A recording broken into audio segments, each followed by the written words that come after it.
am D. Silvermane. Welcome to the journey. The choices we make in life are what define us, and video games can be a mirror to the soul. What choices do you make? Wow.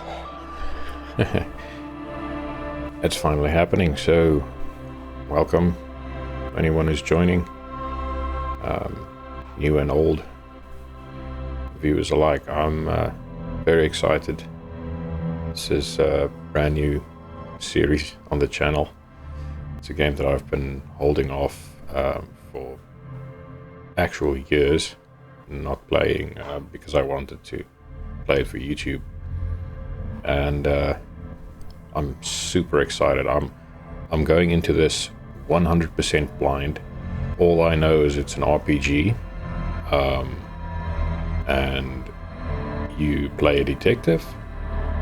That is pretty much what I know about the game.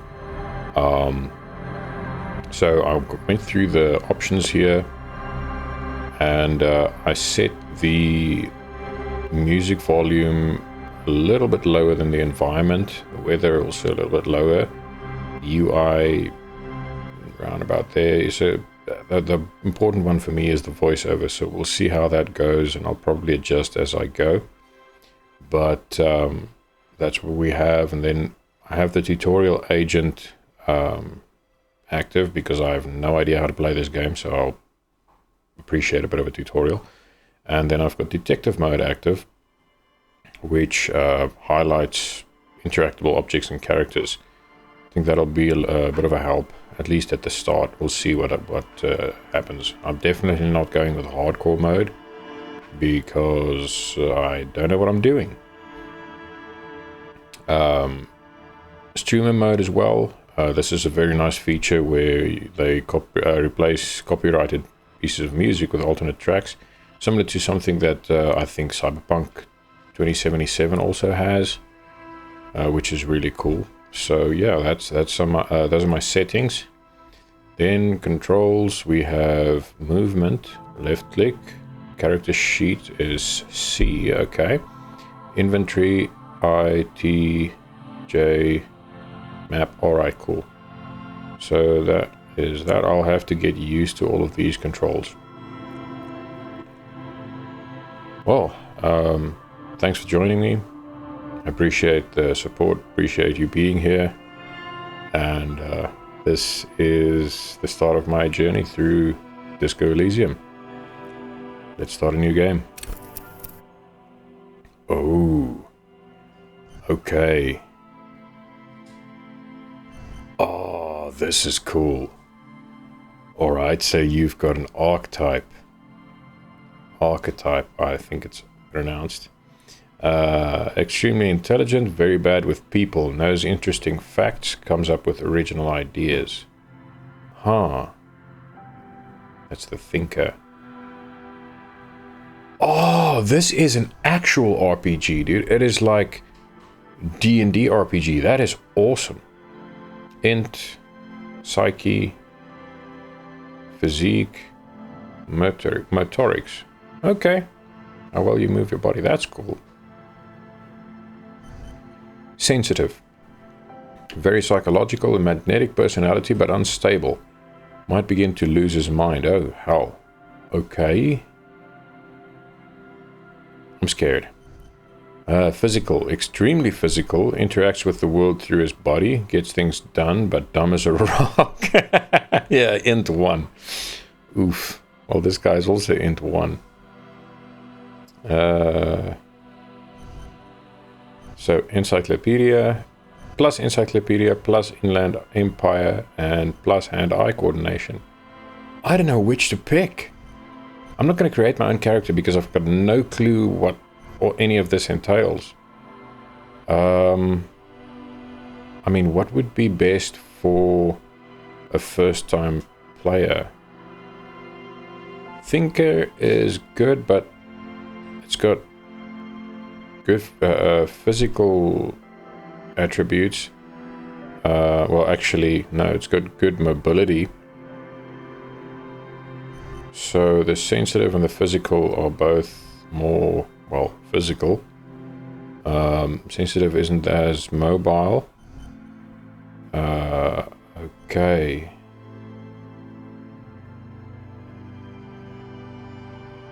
Capacity to reason. Your power to influence yourself and others. How well your body is built. How well you move your body. Oh, this is such a choice to make.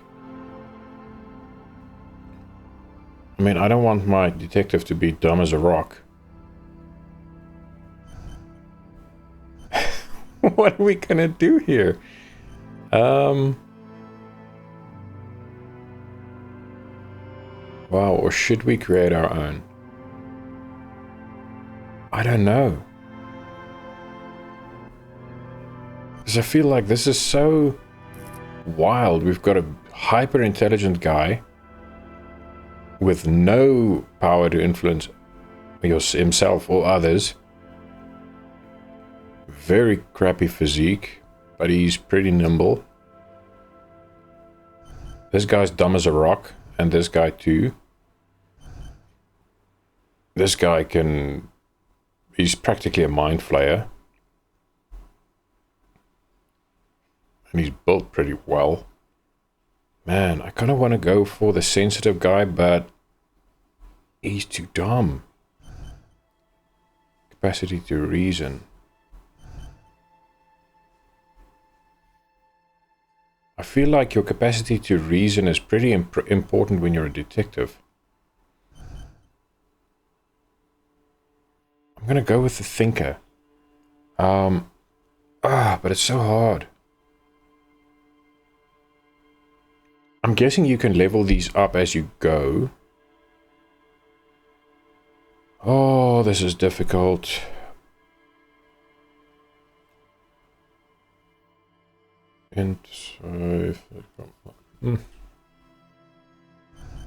Let's see what options you get if you create. Let's go with a good intellect. Psyche.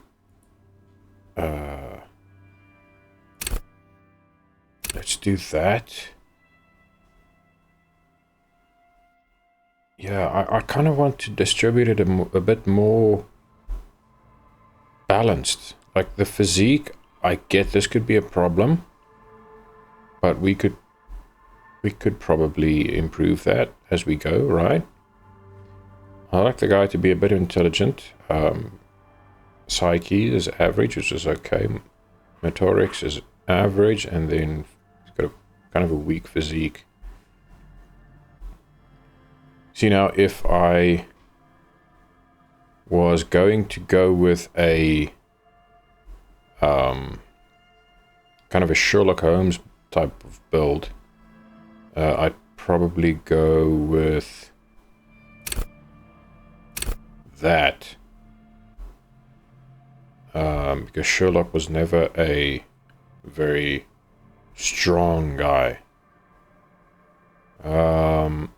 Average psyche, but he moves pretty well. Now I'm already putting myself in a Sherlock Holmes kind of box. Very smart. Average psyche. How emotionally intelligent you are. Oof. Well, that would actually be a 2 for Sherlock.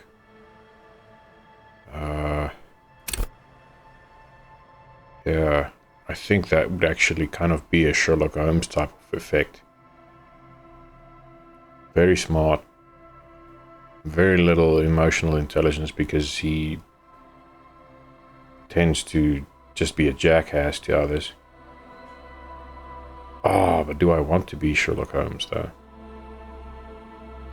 Great intellect, weak psyche, good motorics. I mean, I don't really want to be full on Sherlock Holmes. I'm gonna stick with what I had initially. I feel this is like a fairly good kind of Columbo character.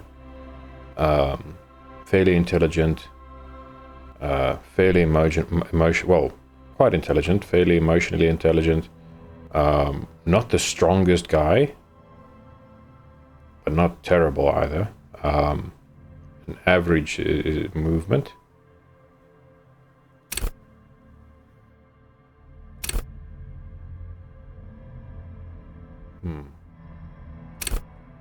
Maybe that.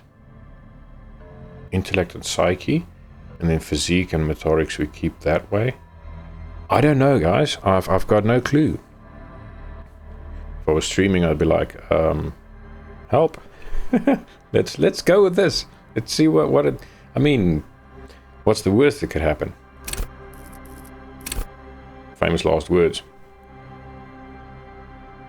Oh. Set skill.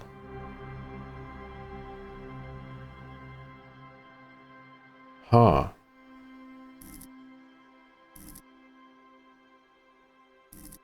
Logic. Wield raw intellectual power. Deduce the world. Okay. Encyclopedia. Call upon all your knowledge. Produce fascinating trivia.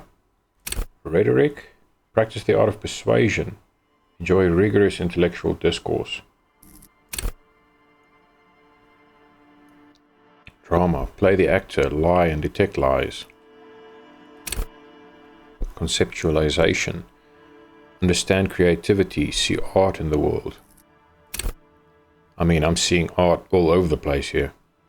Reconstruct best visual calculus. Reconstruct crime scenes. Make laws of physics work for the law. Oh. Oh, dude, I want this one. Reconstruct crime scenes. Make laws of physics work for the law. That is so cool. Volition. Hold yourself together. Keep your morale up. Inland Empire. Hunches and gut feelings. Dreams and waking life. What? Empathy. Understand others. Work your mirror neurons. Authority. Intimidate the public. Assert yourself. Esprit. Was it this? Esprit de corps. I don't know how to pronounce that. I'm not French. Connect to station 41. I don't know if that is French. It looks like it. Connect to station 41. Understand cop culture. Oh, so that's like a radio? I don't know what they mean. Suggestion. Charm men and women. Play the puppet master. Now these obviously I'm not going to use because they are lower. Endurance, take the blows. Don't let the world kill you. Pain threshold. Shrug off the pain. They'll have to hurt you more. Okay.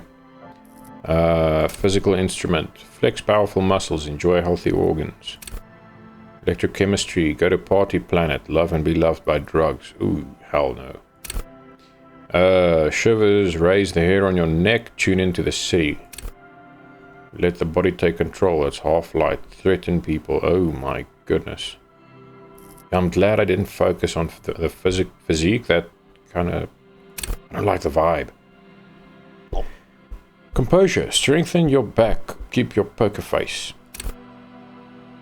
Master machines. Pick locks and pockets. Oh shit. Okay.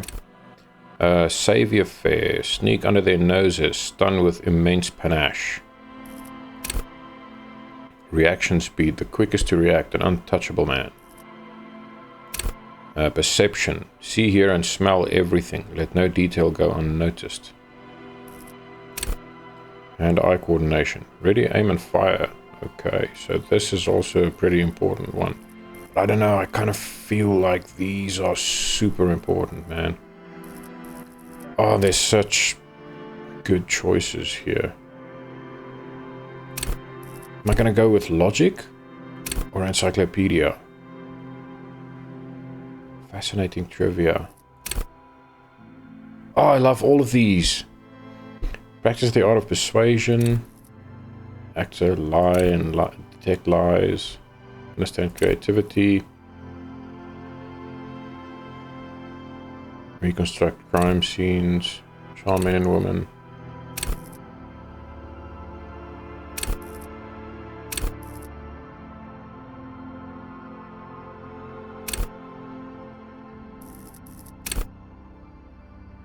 Oh, to me it's between logic, encyclopedia, and empathy. Wield raw intellectual power, deduce the world. Call upon all your knowledge, produce fascinating trivia.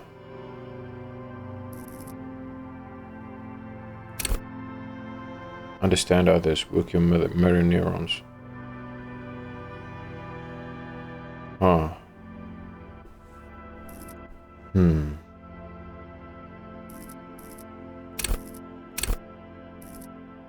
I don't know. Call upon your knowledge, produce fascinating trivia, wield a raw intellectual power. Got a moth flying around here. Wield a raw intellectual power, deduce the world. Call upon all your knowledge, produce fascinating trivia, and understand others, work your mirror neurons.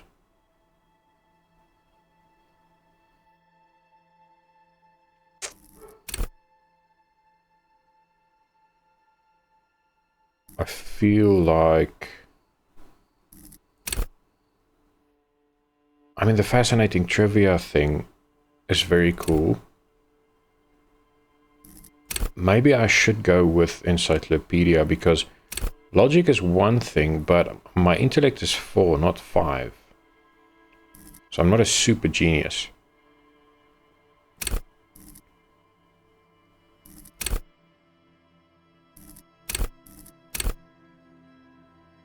I'm gonna go with encyclopedia.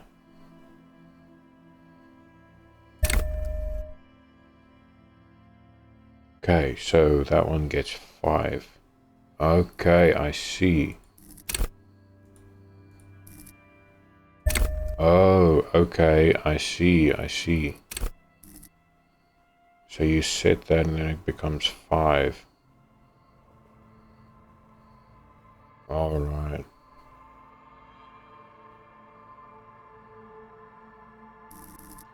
But you know what? Then I'm gonna stick with logic. I like that one. Here we go. The Furies are at home in the mirror. It is their address. Even the clearest water, if deep enough, can drown. R.S. Thomas. Okay. Let's begin. There is nothing. Only warm primordial blackness. Your conscious ferments in it. No larger than a single grain of malt. You don't have to do anything anymore. What? Ancient reptilian brain. There is nothing, only warm primordial blackness. Your conscience ferments in it. No larger than a single grain of malt. You don't have to do anything anymore. Okay. Ever.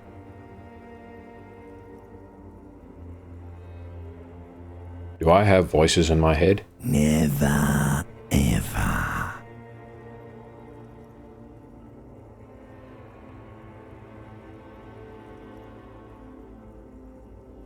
What am I doing? What am I choosing here? Huh? Never, ever, ever? Simply keep on non-existing. There is nothing, only warm primordial blackness. Your conscience ferments in it. No larger than a single grain of malt. You don't have to do anything anymore. Ever. Never, ever. This feels like a very bad idea. I'm not going to interact with this voice in my head. An inordinate amount of time passes. It is utterly void of struggle. No ex-wives are contained within it. An inordinate amount of time passes. It is utterly void of struggle. No ex-wives are contained. What is happening?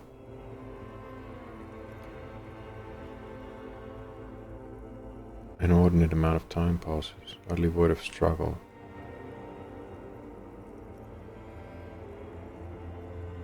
This is great. Give me some more. What was that about the X something? What? What is happening? This is great. Give me some more.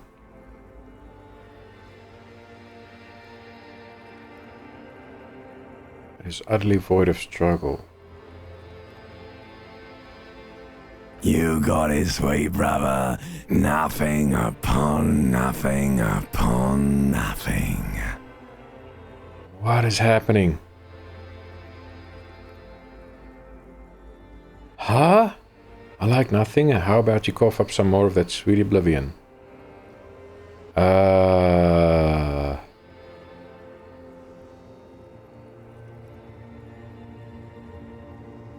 have no idea what I'm doing here.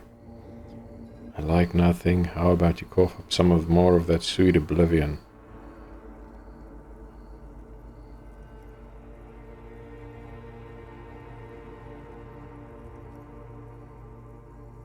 I kind of feel like this is just going to keep me going in no direction. Coming right up, sir. Smooth passage.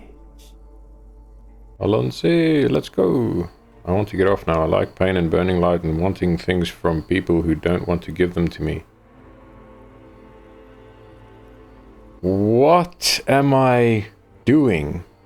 Alonso, let's go. I want to get off now. I like pain and burning light and wanting things from people who don't want to give them to me. I mean, I don't like that, so let's do this one. Right. Nothing town to fuck all borough.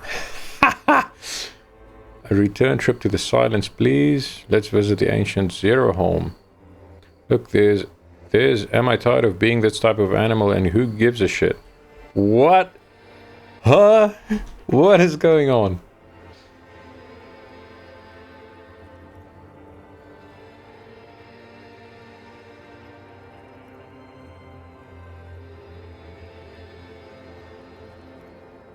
I don't know what I'm choosing. A return trip to the silence. Visit the ancient Zero home. Look, there it is. I am tired of being this type of animal and who gives a shit?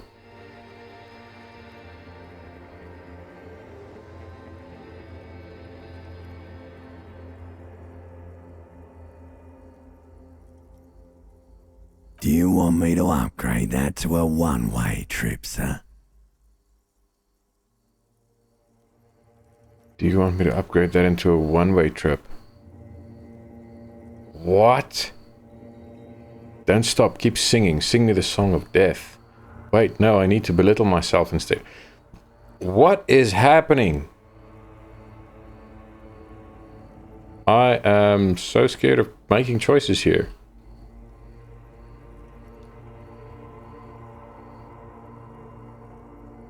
Sing me the song of death. Wait, no, I need to belittle myself instead. I don't want the song of death. Do you really? Don't be naive, of course not. I want to sail the inky blackness until forever ends. I do, let me off. You wouldn't like it if I told you what was back there. Why'd you think you had to bludgeon yourself into oblivion? Or did you not sense yourself marinating? Poured so much on yourself, got a bit carried away, did we, chef? Limbic system. Wow, okay. This is so bizarre. Fear and apprehension. You should ask what's out there first. Inland Empire, easy. Success. Fear and apprehension. You should ask what's out there first.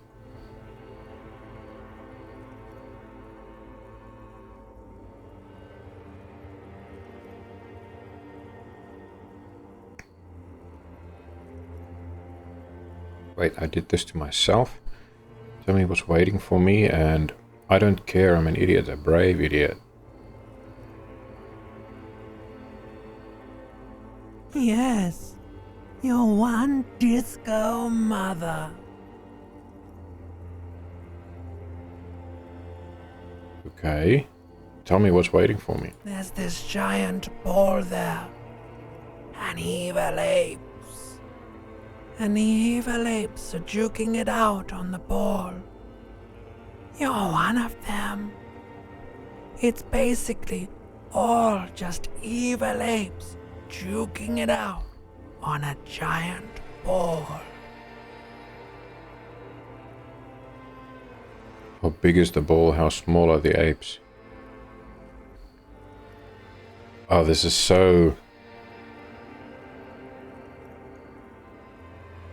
How big is the ball? How small are the apes? What's your perception of this? Are you looking at the size of the ball or the size of the apes?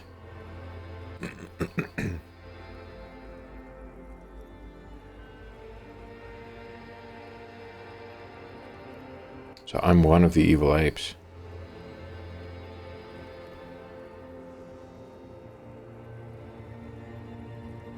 I mean, this is obviously Earth, so how big is the ball? How small are the apes? Infinitesimally small.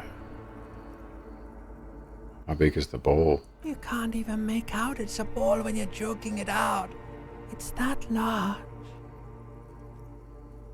Sounds about right. And this duking it out I keep hearing about, what's that? Vying for resources. It's just a stupid expression you picked up somewhere. The part of the presentation you want to take home with you is this. You have to beat the other evil apes in the face, or you lose. That doesn't sound like something I would like to do. Yes, it is. And you drowned in that sadness a long time ago. What do you mean drowned? You lost. Okay. The sound outside, you recognize it. It's a Caprice Canema motor carriage. Caprice Canema motor carriage. Open your eyes.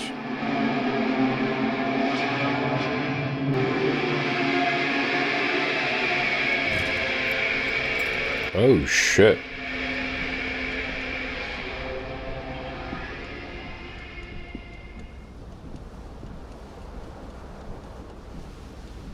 Oh, buddy, you look awful. Maybe time to tidy up a little bit. Damn, bro. Okay, so what do we do? Is this like tape?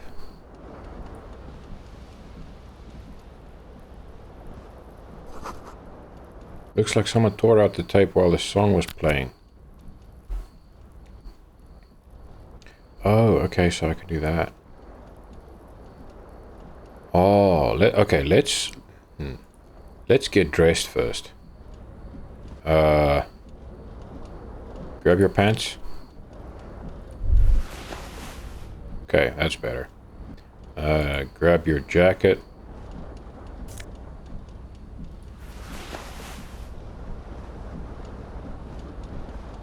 We zoom? Yes, we can. Don't we have a shirt somewhere? Huh.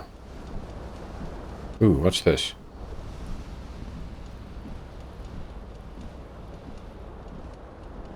Looks like a shirt. Yes. You see bottles in the bathtub, wine, beer, and sweet liqueurs. Oh my word. You hear a jingle. Keys are clinking in the pocket of your flare-cut pants. Push It them out. says, whirling in rags, on the aluminium key ring. There is a single key on the ring. The number 1 is etched on it. It should open the door. Okay. Whirling in rags. Alright. Oh, bro's got one hell of a hangover. Let's listen to the tape, to the recording. This reel-to-reel tape player is still on, rolling empty. Oh, okay. So it's been... So this was in there.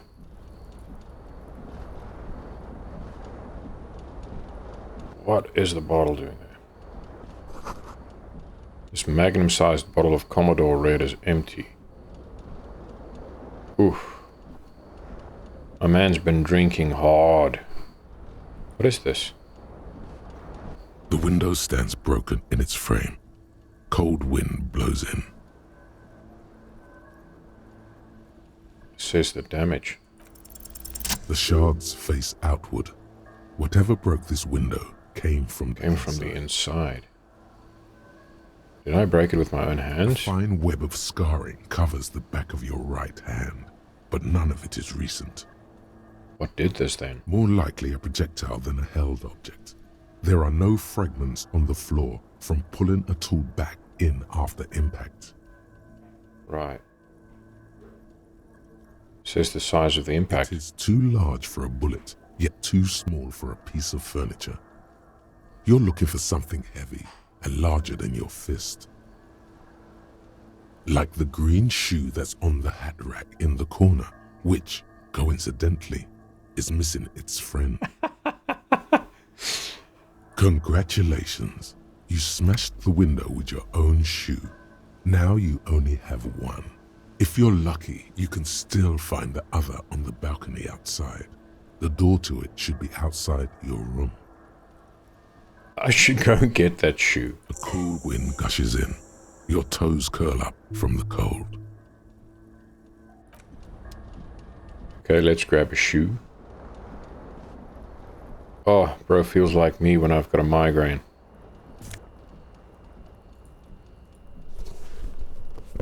Actually, let's grab the tie there. This fan has two chain pull switches. One ends in a tiny fan, the other in a light bulb. A truly horrific necktie has somehow attached itself to one of the blades. Or has it been consigned there as punishment? You feel as though this creature is your friend and wants to reattach itself to your neck so that you may continue your adventures together in this strange world. Okay.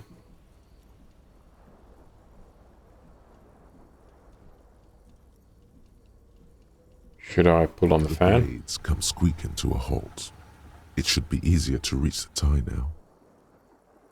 Okay. You swoop up and catch the tie. Snap. It's released from the blade.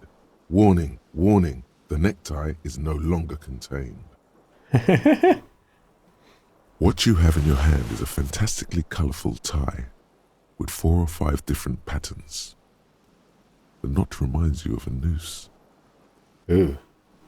If it's your friend, why was it up there? Who ties their friend to a ceiling fan?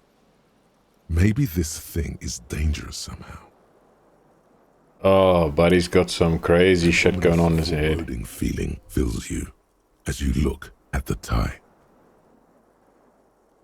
Pull on the light bulb? Terrible mistake. Turn the lights off immediately. You can practically feel the photons burning a hole in your brain. I mean, bring it Your on. eyes burn with photosensitivity. It's not good. Okay, alright, pull on the light bulb. Lights are off again.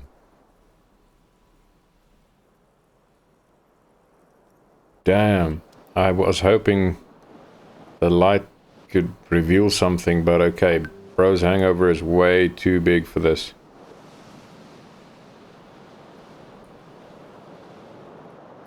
Let's see.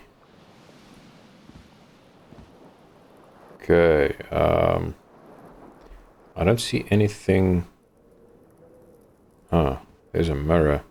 I think that's a mirror.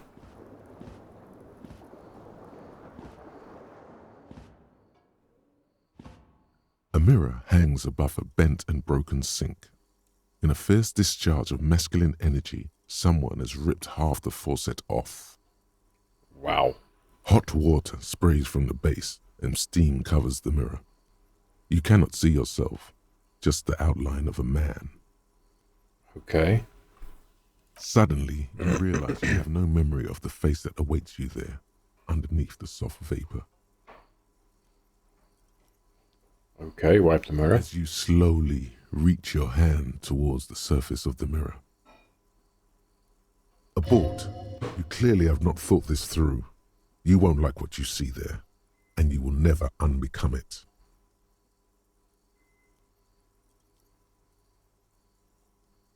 Maybe I should touch it first, make sure there's nothing wrong with my face. Yeah, there is definitely something wrong with it.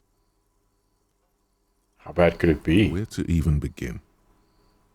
There is the bloatedness, then the swollenness. It's like there's an upholstery of alcohol underneath your skin. I'm sure everything's fine. Touch your nose. At least my tongue is okay. Touch your tongue. I'm scared I want to stop doing this. Wipe the mirror now. Behold. Okay. You have no idea who this thing is, do you?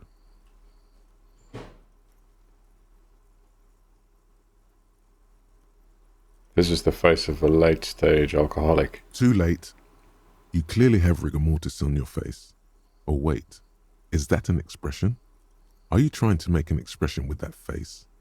Why? I'm not making it. The face is making it itself. And I have no idea why it's there. It just is.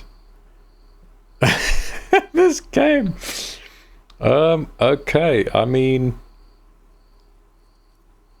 I have no idea why it's there. It just is. Please stop. It's horrible. You're scaring yourself. No. Keep making the face. You can't, can you? It's like it's not even voluntary anymore. You have worn that grin into your face, and now it won't come off. Right. What does it even mean? What is the emotion you're trying to convey? It's indescribable. Superstardom. Things are supposed to look suggestive. I'm afraid it's meant for the ladies. I'm insinuating that I'm vaguely sympathetic. I think I'm sort of pulling it off too, in a sad has-been kind of way. There's some charm to it. And it's an expression of pain.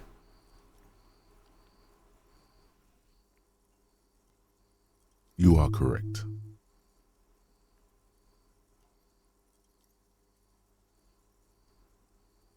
Dig deep into your mind. Oh my word. Yeah, let the mirror be for now. I'm not gonna dabble with that. The odds to succeed, those are way too low. Oh, alright. Well, let's go find our other shoe, shall we?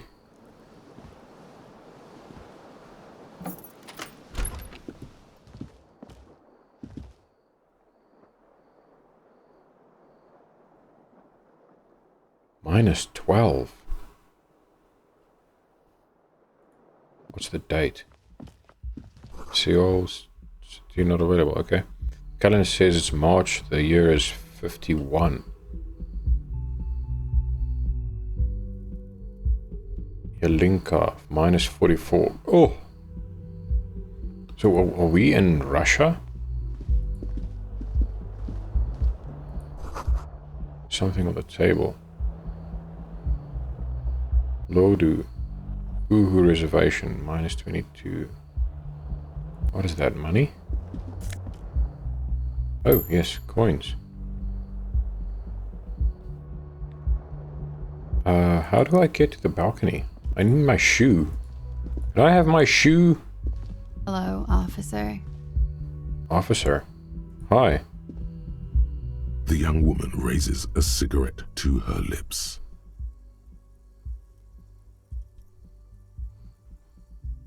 Officer, am I military personnel? No. She seems perplexed by your question. There's only one solution to this. You're a businessman.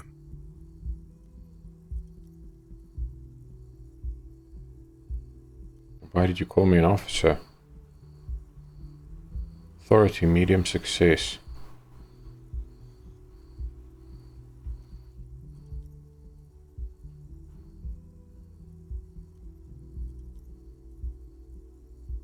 Because you're a police officer, sir.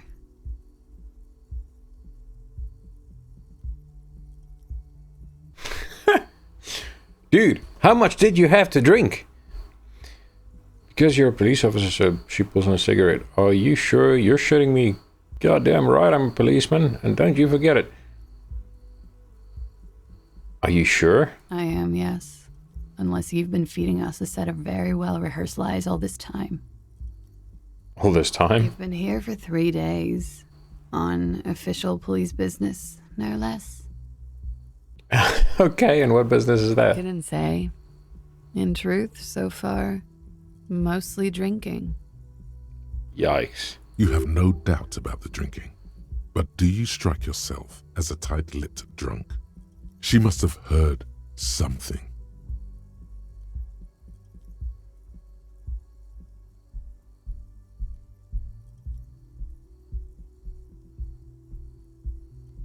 I might not know where I am, or who I am, or what a Capri Kinema is, how I know what one sounds like. Why don't I remember being a cop or anything else? Who in their right mind would let me be an officer of the law?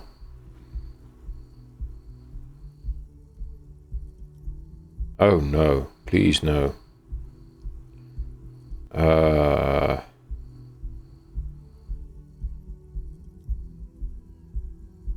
Could it be because of the drinking? Maybe.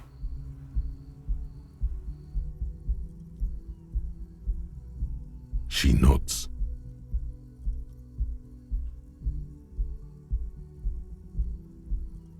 But I do know when someone's not telling me the whole story. What am I doing here? What's my case? There's a mercenary out back. He's been hanged. The body has been there for a week now. The locals probably got tired of it and called the cops. Wow. Okay. Why didn't you just tell me that? I didn't mean to overwhelm you with information.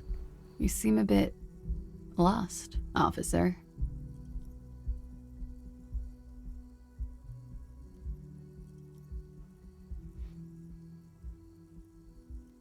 I mean, bro is already in a state of... Yeah. I'm not gonna hammer down that one. Let's just get going. Of course. Be careful, officer. They don't like the police around here. She looks Okay. back at you, a light glinting off her eyes. Goodbye.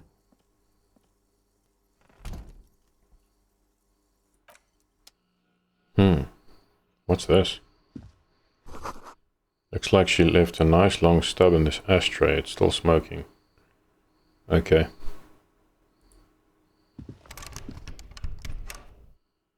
Alright, so the door's locked. What else have we got?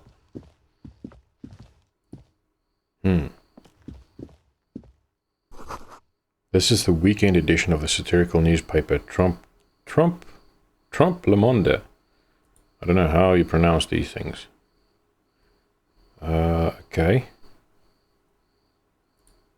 Now hang on.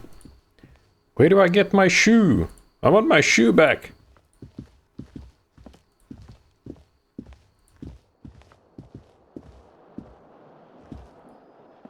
Okay, so then I have to...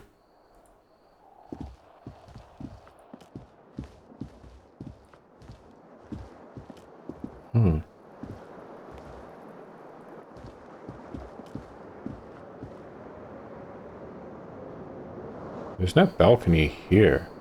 So, okay, let's go downstairs. My guy needs to get his shoes on. He's walking around on one shoe and one sock.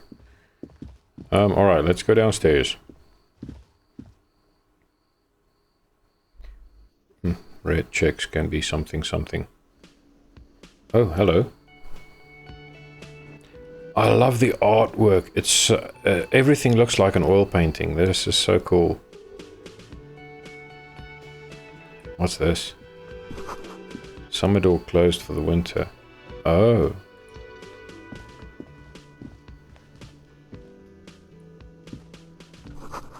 This is where the lyrics would be. A big old karaoke mic just waiting for someone to sing into it. The speaker is connected to the radio. The music is seasoned with static. Okay. You should totally sing karaoke here, the first chance you get. Your emotions need to be expressed. People need to know your vast, oceanic soul. My soul's cubic content is obscured by the hangover.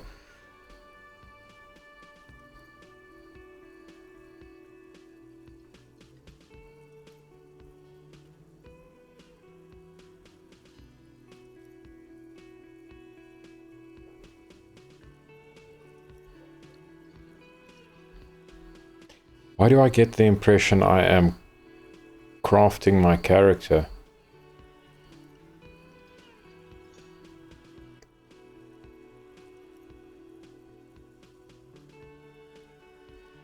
My soul is immense, my soul is modest, my soul is puny.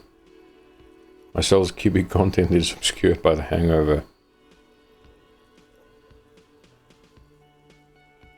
I mean, saying it's modest and normal sized seems kind of immodest to begin with. Immense, modest, puny.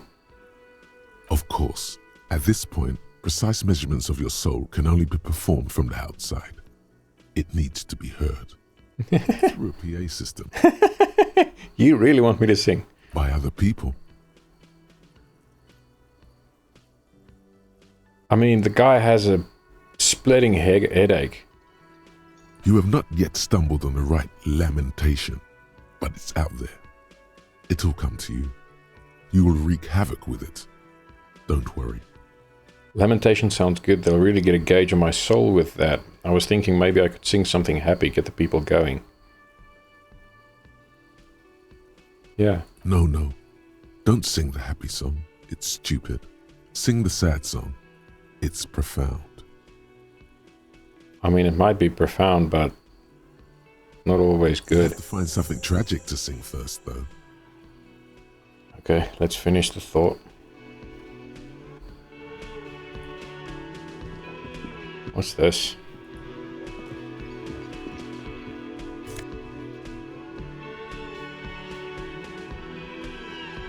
What is Nosifed? A healing item, okay. This is a water cooler. A large bubble is rising to the surface. The menu has been wiped clean. Only the word Monday is written on it. A woman's hand wrote yesterday's menu. Today starts in a man's handwriting. Okay. Before I talk to anyone, I just want to poke around and see what we have here. What is this?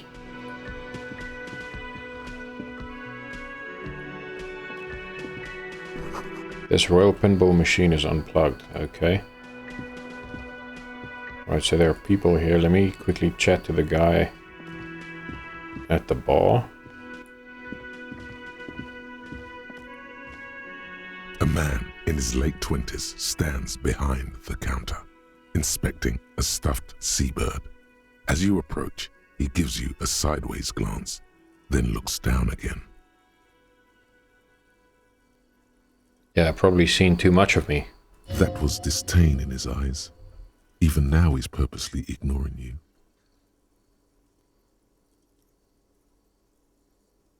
Yeah, I probably drank too much and made a fool of myself. A competent work of taxidermy. The white and brown seabird lies among piles of coasters and drying mugs. One of its wings broken. The man is trying to mend it. Oh, don't tell me that was me. Looks like the bird was ripped off the shield that was used to mount it, most likely on a wall. Don't tell me I did this. This is the Great Skua.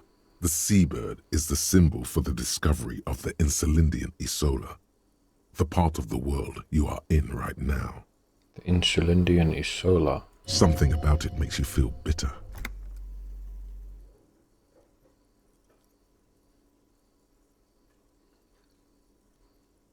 Can I help you with that? Look, your buddy is over there. He looks at the doors where a man in a bomber jacket is tapping his foot on the Why floor. don't you go and talk to him, okay? What do you mean, my buddy? He pretends not to hear you, concentrating on the bird instead. Something tells me you don't like me. Oh no, you're a hero. A real hero cop. Could the massive property damage upstairs have anything to do with this?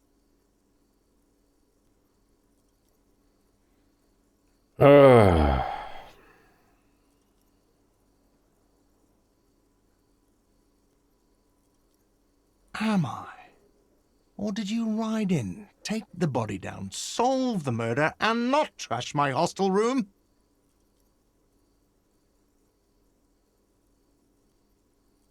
Oh, man.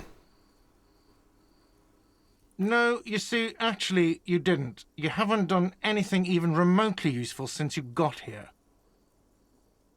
What have I been doing then? Have you seen me around? No, I haven't seen you around. I'm not always here.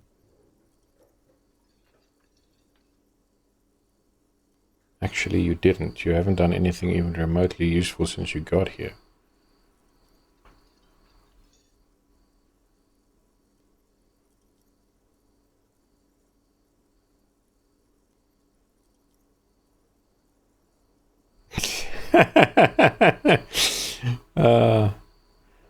Okay.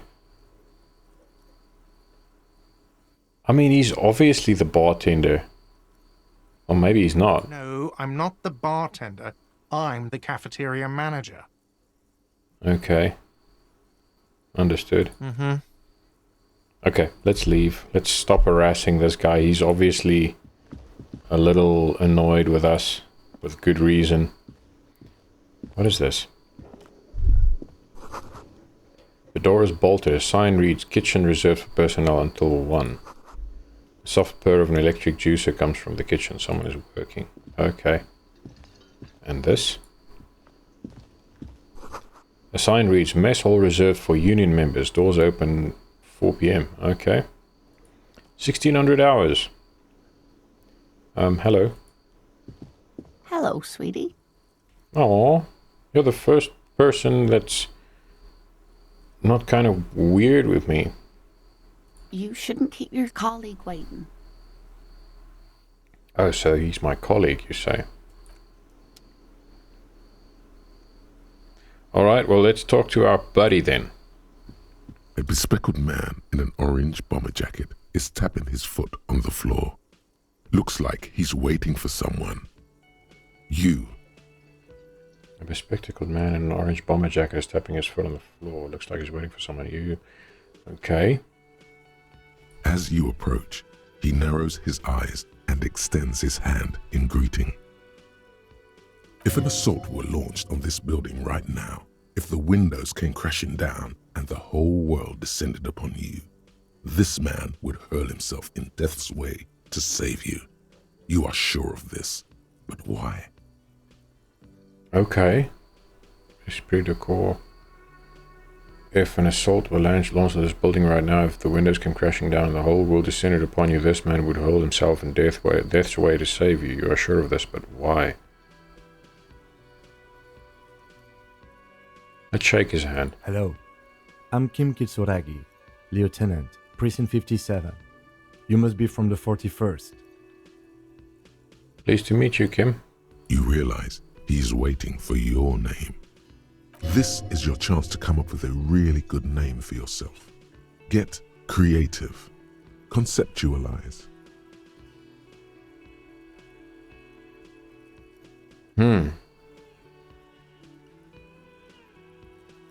Okay. Concentration makes you squint your eyes. Your name should be deep gold and orange, like a forest fire looming on the horizon, but mixed with the stench of liquor rising from your breath. You're 2 steps closer to it, but there are still many to go.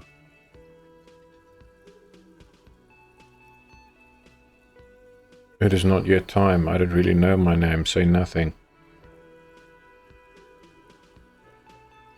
It is not yet time. Okay then. He processes the information, then disregards it. It looks like we had a little scheduling error on Sunday. Saturday too, actually. Have you had time to talk to the manager here?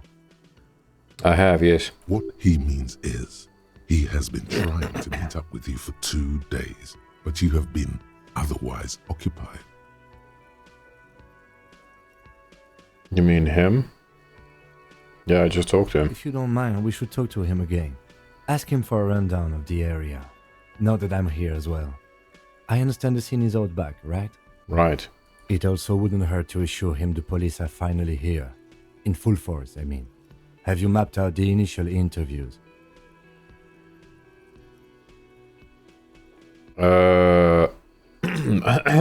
About that, I'm aware I'm a policeman. Also wouldn't hurt to assure him the police are finally here in full force, I mean.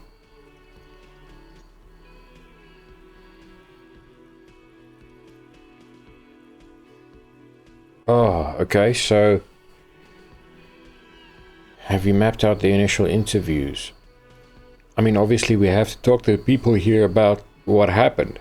The murder, right? Or the guy that was the mercenary that was killed? Yes, the police. I'm aware, I'm a policeman.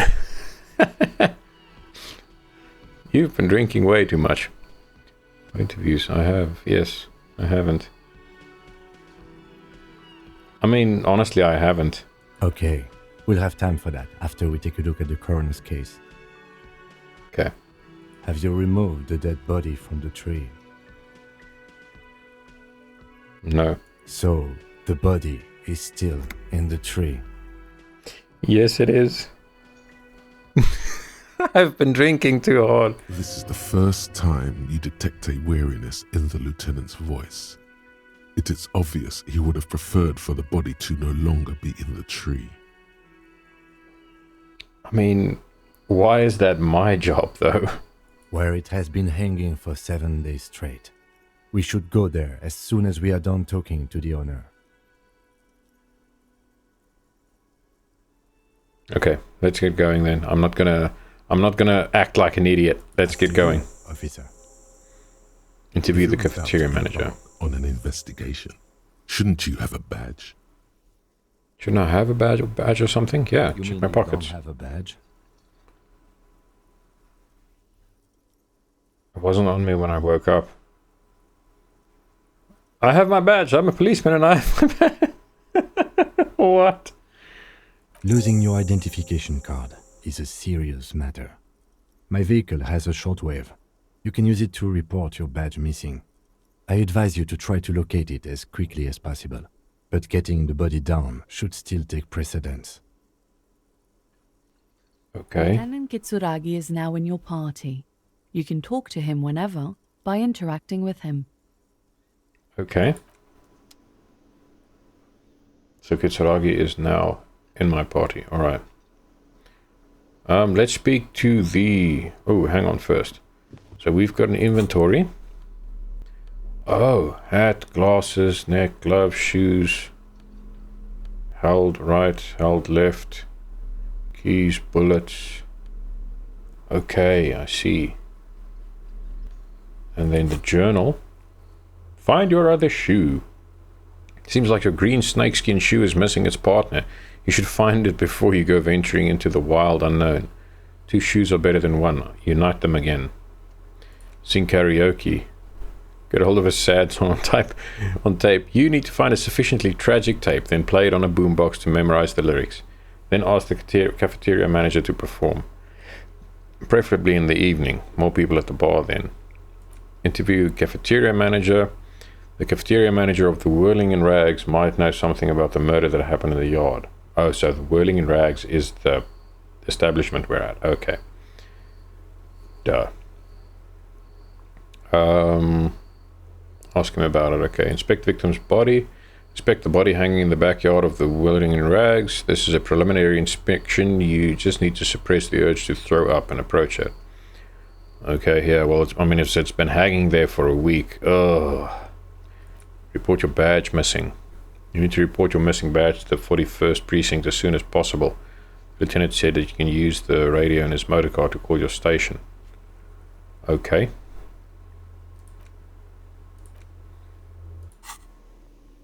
Alright, let's have a chat with this guy before we do anything else. The man with the unimpressive beard notices you approaching. He drops the ledger he was holding and turns to the lieutenant. Mr. Gart, right? You run this place. Yes. The guy's getting annoyed. I am Kim Kitsuragi from Precinct 57. This is an inter-district investigation, so joining me from Precinct 41...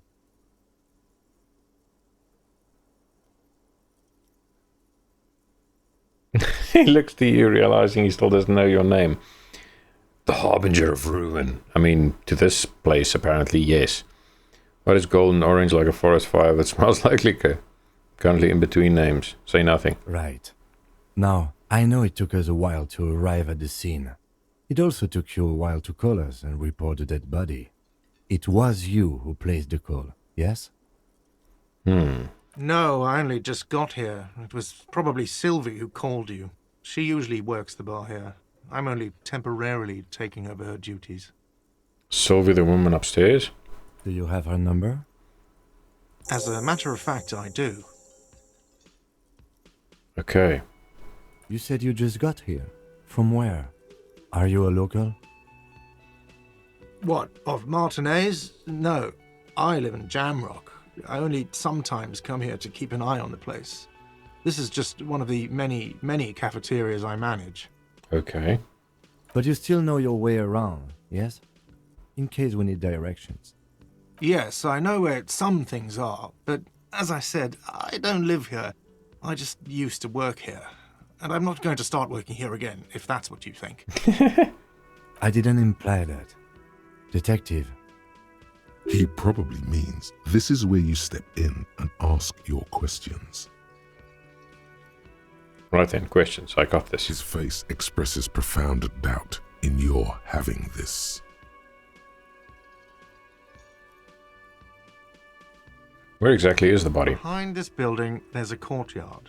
They hoisted him up on a tree there. And how do we get there then? That's easy. See that door there? First you exit through that. Then to your right, you should see a big hole in the fence. A really big one. You can get to the courtyard through there. No need for the keys. The hole is big enough for the Franco-Nigerian cavalry to fit through. I mean, I assume I didn't make the hole in the fence too. Does he want you to feel guilty of making that hole? It's implied in his voice. What is this guy? What did he do while he was drunk? Holy shit. Why did Sylvie go away? I mean, she's probably just off duty. She went away because none of your business. Okay, interesting. Have they not been telling you you're a cop? Okay, you got me. She went away because of the dead body out back. And because I asked for her number. That's why Sylvie went away. I hope you appreciate that.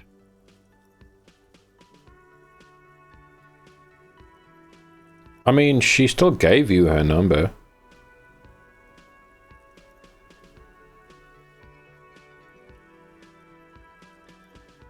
I don't think she went away because you asked for her number, because she gave it to you, at least. Unless that was kind of coerced. Thank you.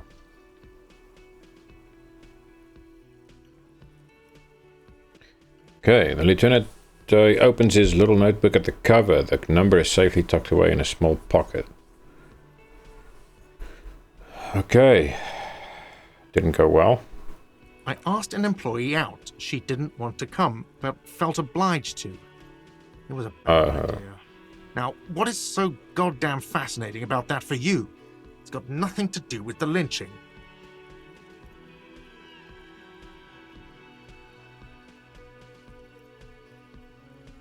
Everything has something to do with everything. Good for you. Was there something else? I'd like to get back to what I was doing. Who killed him? I mean, that's probably why we're here, to find that out. I don't know who killed him. I'm not the police. That's your job. Why would he be the one that killed him? That's a stupid question. The lieutenant turns the page in the little notebook he's been scribbling in. Okay, that's all. Let's go. Not so fast. You owe me 130 real. Oh, shit. No one is saying the multi-pattern necktie you found tied to the ceiling fan can talk. No one. It must be merely imagination. But Let's bail! Time to push the eject button! Sounds like a responsibility! You don't like those! Okay. My necktie is talking to me. I have some problems. I'm not gonna slip away. What's real? Oh, excuse me. You owe me 130 real.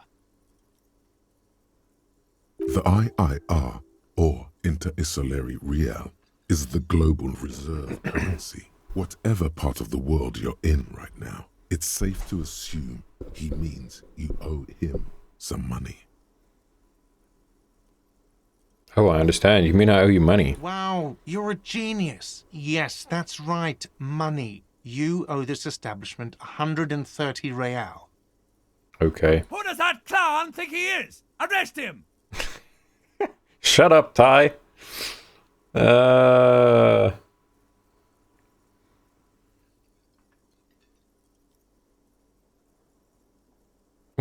What exactly is money? Dude, my guy drank himself into brain damage. Did I just hear my Thai speak to me twice? What do I owe this place for? But what exactly is money? You're under... Let's arrest the guy for asking for money. Because, well, I owe him money. What do I owe this place for? Let's see. 3 nights at a tariff of 20 real comes to 60 real. Then there's the window you annihilated. The hole in the window was the first thing I saw when I came to work. So don't try to tell me you didn't. That will be 40 real in damages. Oof. Another thing you've annihilated is half the bar. You've run a tab of 30 real. Actually more, but we'll round it down to 30 for your hard work maintaining the stability and order of Revachol. That's 60 plus 40 plus 30 equals 130 real. And yes, real is still money. Did I just hear my Thai speak to me twice? I mean, these are such strange options. No one is saying that! No one is saying that Ty can talk! That would be ludicrous! It's just that you should arrest him! It would be wiser! He wants to take your money! What is happening? The necktie sounds like Sheogorath. I'm not comfortable with this. Try to somehow tuck the tie away. Great advice, I'm considering it. Give the tie an affirmative tug. No way, I have duties. I'm a cop. I'm not talking to a tie. Huh. Okay, let's do this. Somehow, the knot is stuck, so you can't get it off. The lieutenant watches you struggle with it, the sweat dripping from your brow. He puts his hand on your shoulder. If you don't have the money, it's okay. None of us are in this for the wages. That's cop 4. I haven't offered to pay because I don't have any money either. What exactly is money? What are you, a philosopher? Since I woke up, I have trouble remembering even the most basic concepts of reality. Money is what grown-up people use to pay for things. Things like this hostel room, or 8 bottles of potent blend, and 9 packs of Royal Extra. Oh. We use it for everything, really. He's been here for 3 days. He went through 8 bottles of potent blend and 9 packs of Royal Extra. So that's 3 packs of cigarettes in a day. Dude smoking like a chimney.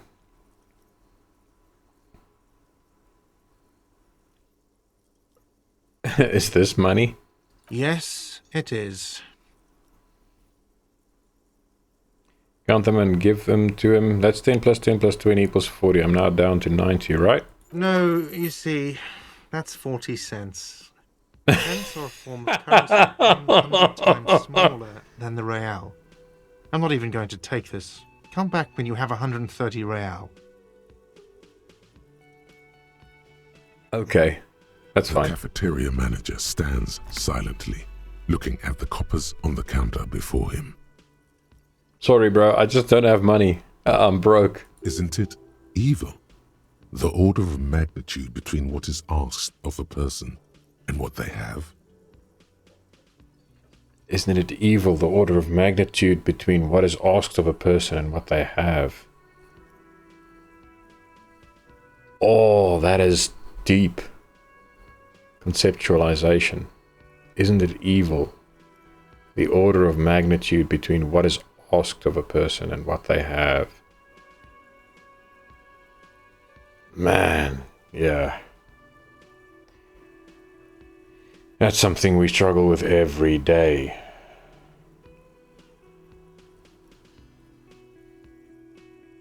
Darkness rides. Pick up the coins. Keep it to yourself and pick up the coins. It does, doesn't it? There's a shuffle of nylon as Lieutenant Kitsuragi looks for something in the pockets of his orange bomber. What happens now? I'm sorry, but he has to pay. I can't let him stay here any longer if he doesn't. If he doesn't have the money by tonight, then... Understandable. Officer, maybe you are better off working this from home for now. You live in Jamrock, right? It's not that far away.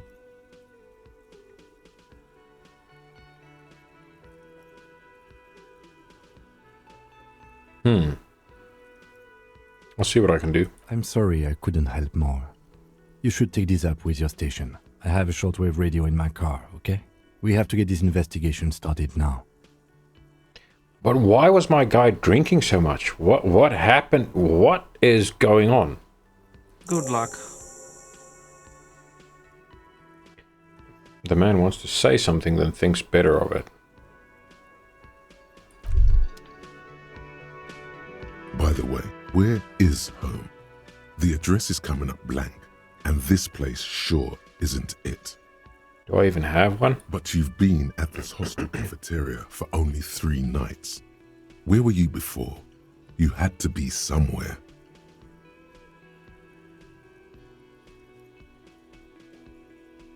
I mean, he just said it's not far away. So... near? South, maybe? Up on Marble Hill? You don't really know, do you? I don't. Does this mean I'm homeless? I only have a vague blackened image. A vague blackened image doesn't sound like somewhere you can stay if you run out of money. Hobocop. No, I'm not Hobocop. Could I trace the way back somehow to the exact street, the exact number on a building? You can try. Run some addresses in your head when you get the time. Maybe a street or an apartment will appear. Okay. This is curious.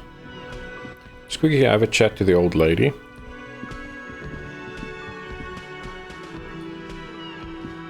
Hello, sweetie.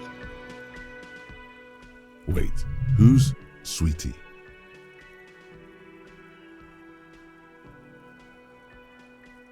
That is such a stupid question. Who's Sweetie? Why, you are, officer. I'm no Sweetie, look at me. You're a handsome man, officer, with your mustache and your chiseled jaw and that silly dimple on your chin.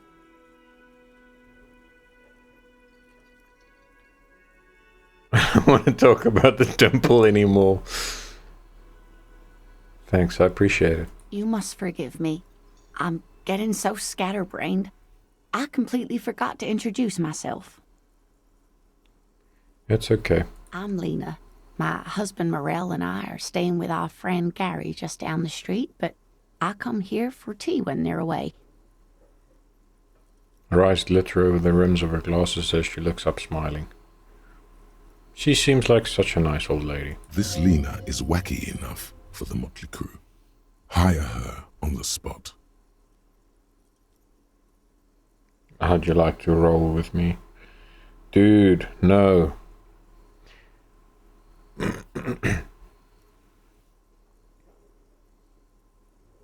Oh, Sweetie needs money. These sweeties get money. That is awful. I've got to get going now. I don't know if you noticed, but I don't know where I am or what I'm doing or anything. Yes, officer. You look rather dazed. Like a stunned fox. But surely things can't be that bad.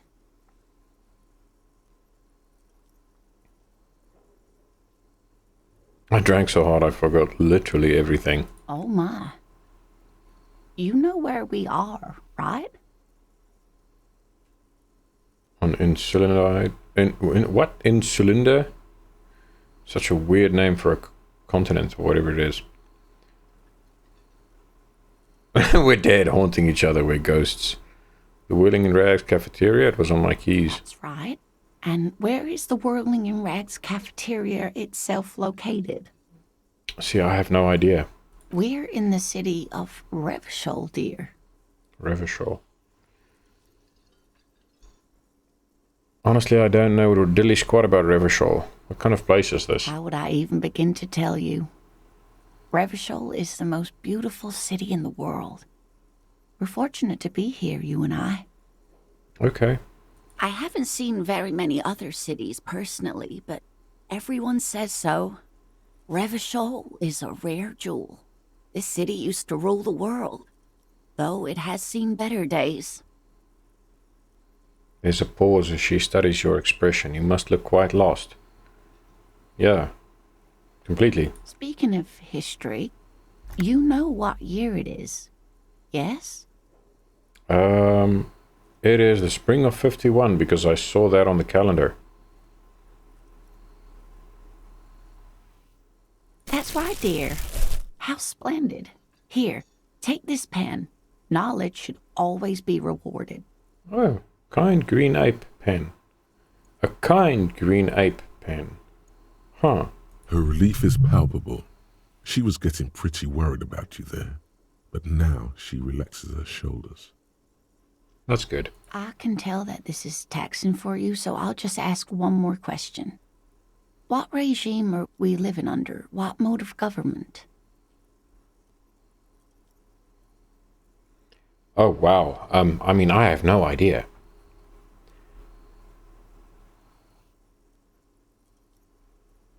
Some kind of democracy, maybe. I'd like to think it's the dictatorship of the proletariat, but something tells me it's not.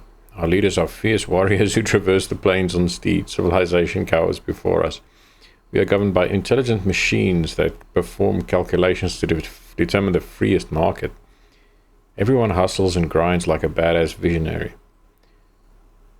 Radios are being used to control people's minds and distort our perception of reality, concealing our true masters, foreigners and women. Oh my word. Cop, we are living under the cop regime. Some kind of democracy, maybe? Nope. Sadly not. Revachol is what's called a zone of control, under an alliance of foreign powers called the Coalition. We have no government of our own, and what democracy we have is market-driven. Wow, okay. Meaning, buying is voting. Buying is voting. If there's no government, how come there are cops? Oh dear. And you were doing so well.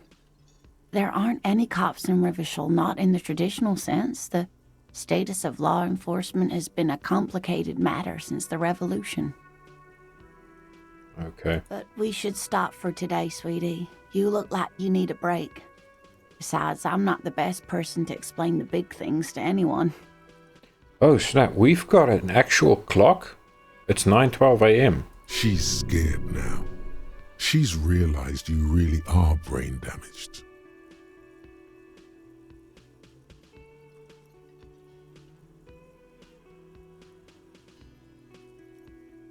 I don't like this one. What is the revolution you mentioned? A defeat, I'm afraid. The people of this archipelago tried to build something new, something different. The rest of the world didn't like it, so they came and ended it. This was 42 years ago. 42 years ago, so if it's 1951 now, that means it was 49, the year 1909, right?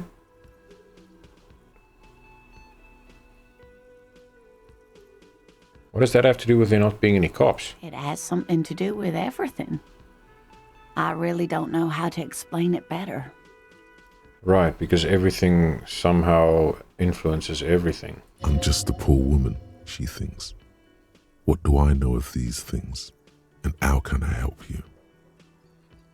Aw. So how did I do? You were doing quite well up until the end there. It does look like you're having trouble remembering things. History and places. Remembering reality in a word. It's very odd. Yeah. A sigh. The lieutenant buries his nose in his notebook. I mean, sorry, bro. I just got here. But maybe a fresh set of eyes is what the world needs. And while I'm no doctor, such bouts of amnesia are often temporary, so I wouldn't worry too much. You're so sweet. She means this sincerely. Worrying won't do you any good. Yeah, she's a sweet old lady. Who could tell me more? Someone more educated in sweeping matters. Maybe you should ask. No, I'm not an encyclopedia. I won't be a guide either. I'm a detective. All right. Of course. Then I don't know. Someone rich, maybe? Wealthy people are educated. Though I don't know where you would find a wealthy person in Martinez.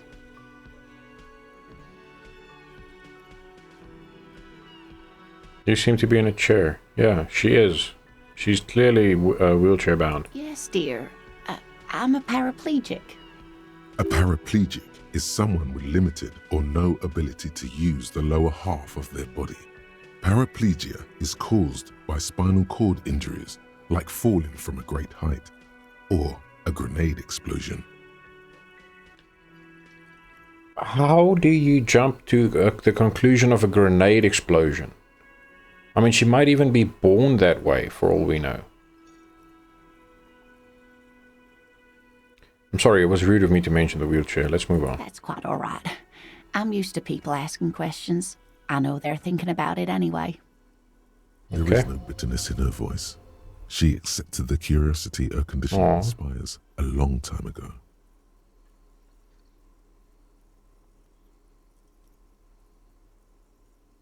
This is such a stupid thing to ask. Why would I ask her that?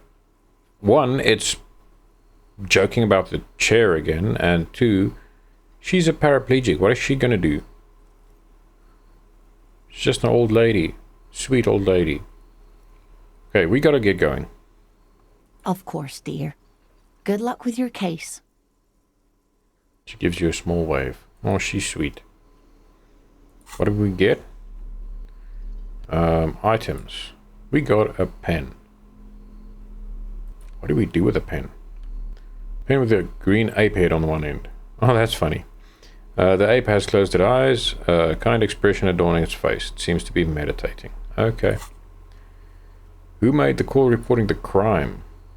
Call Sylvie using Kim's shortwave to ask whether she made the call. Call Sylvie using Kim's shortwave? How do you phone someone on a phone with a... That's weird. Pay for damages. Ask your station for additional funds. Okay. Get a reality lowdown. You have no idea where you are. Lena encouraged you to ask others to explain the world to you in greater detail. Perhaps try a rich person. Rich people are educated. Sure. Not particularly fond of rich people. They usually have their own perception of the world. Okay. Oh, so there are thoughts here.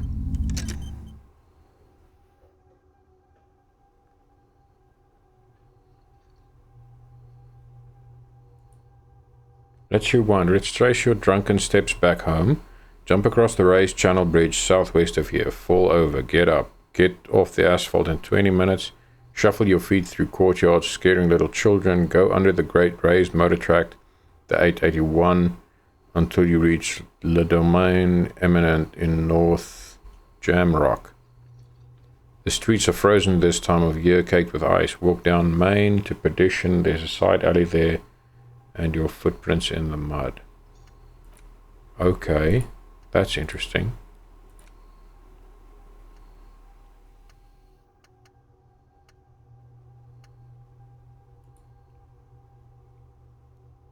Six hours, 5 minutes. Oh. Okay, so I am researching things. I'm remembering where my house is. So does this mean... Yes, so this carries on. I wonder if this is real time. 6 hours, 5 minutes. If this pauses when you quit the game. I have no idea. We'll have to figure that out. Okay. So, what have we? Nothing else of interest. Let's leave. I think we've spoken to everyone. Let's go outside. Let's go see this body that's been hanging there for a week. My shoe! How do I get to the balcony? My shoe! Give me my shoe back!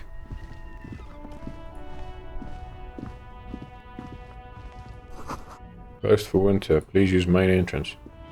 Dude, how do I... Hang on 1 second. Bro. I want my shoe.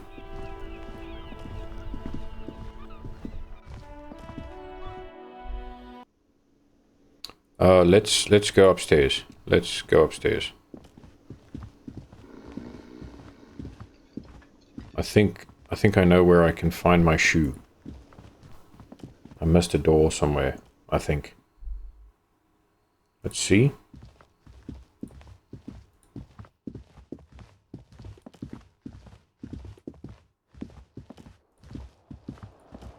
Yes, I missed this door. Okay, cool. Let me grab my shoe, please. I feel so bad for trashing this guy's place. What's this? A gust of briny wind washes over you. Grab my shoe. Yes, please. Yay, I've got a pair of shoes on. Okay. Bro is sufficiently dressed now. Hang on. What was that? Oh, did I miss an opportunity to talk about something? I need to keep my eye on... Hang on. What's this? What's this? What's this? Why the heck is the door broken down? Kim tries not to look at your broken down bathroom door. Kim also tries not to look at the pile of taped viscera on the carpet, or the weird suitcase on the hat rack, or the potted plant dying in the corner. But it's all just too morbid to ignore. Yeah, I'm sorry for this. No problem, officer.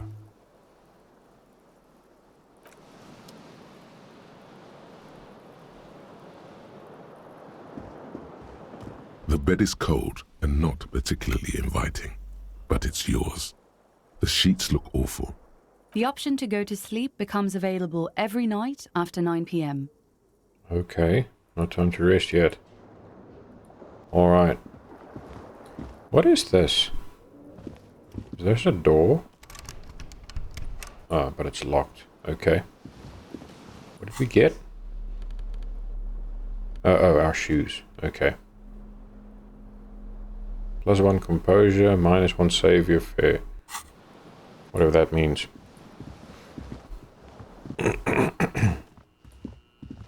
The temperatures on that radio is something awful. -44, that's crazy. You will snap freeze just poking your hair out the door. Okay, let's move. We have a murder to solve, I think. Honestly, I don't really know because I don't even know who I am. Literally drank myself into brain damage. Okay, so that's the big hole in the fence. What's this? Rue de Saint Ghislaine, 8B, okay.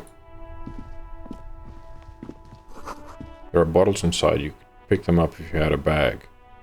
Why would I want to pick up bottles? What is this, a post box? This Post Lavatorie mail collection box has been heavily vandalized with graffito. A closer inspection reveals 2 bullet holes in the front. Good mail delivery box. Fuck you, mail delivery box. I'm just gonna leave. Let's not talk to mail delivery boxes, alright?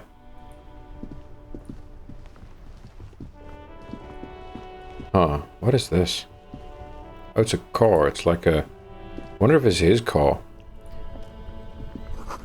A heap of snow melts in this wheelbarrow. The street sign reads, fuck the police. Okay.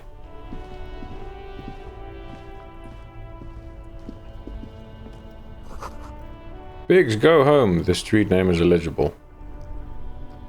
Wow, they really don't like the cops here, do they? The RCM in Martinez. What can I help you with? You sound surprised. We don't see a lot of police around here, that's all. I have some questions for you. Of course. What can I help you with? Who are you? Me? I am just a gardener. Okay.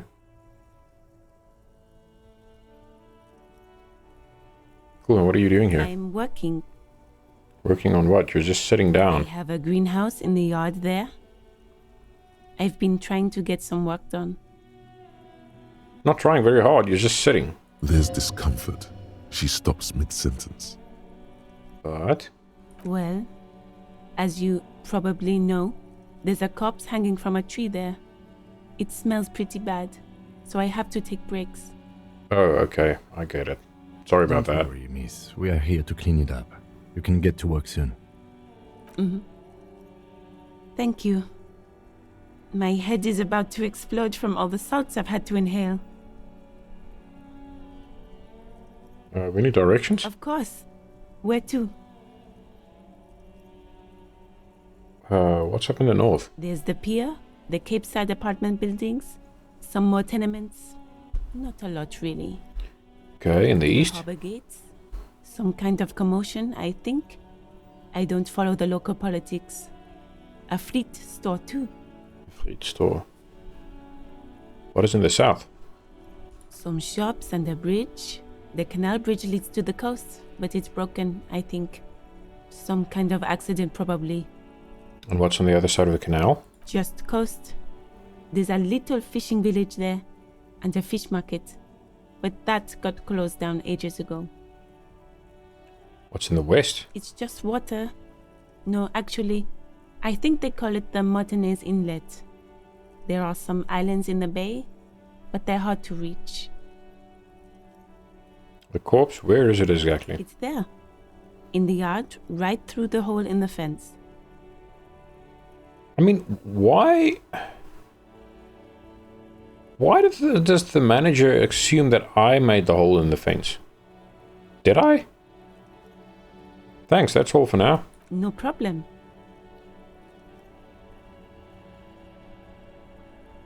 What is this fuck the police business? Excuse me?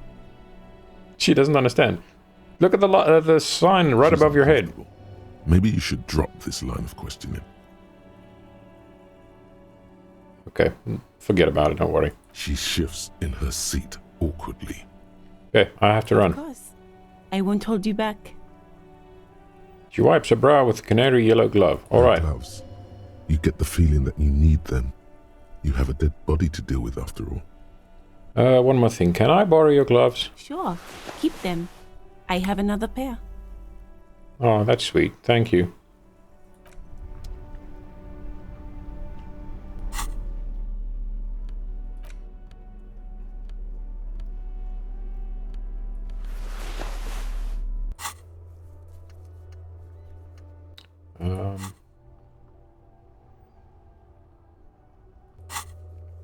Is there a way to view cafeteria manager? Okay, cool. So we've... Oh. Interesting. So you can get a map. I want to see if there's experience 50 out of 100. Oh, so you... Okay. We level up there. I wonder if there's a way to reread conversations.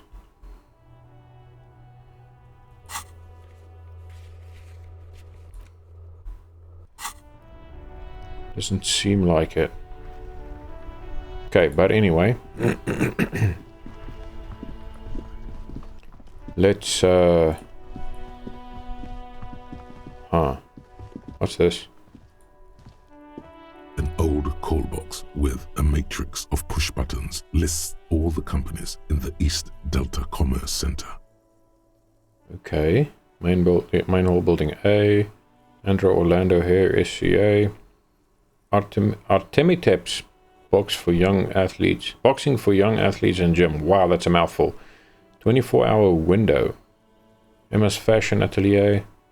Fabron's taxi. The rest has been burned off. Slipstream SCA. Fortress accident SCA. Fortress accident. What are these names? Revachol Ice City. Main hall building B. Whirling in rags. Okay, so that's where we were just now. East Delta Pinball. Entrance from building B. Empty card. Leave. Okay. Well, let's go see where this body is.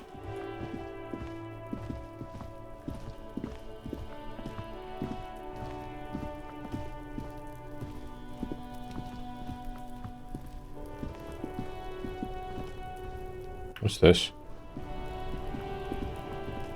Trash? The letter R wears a crown. On the ribbon below, a light above descending. This is the logo of the municipality of Revachol. Okay.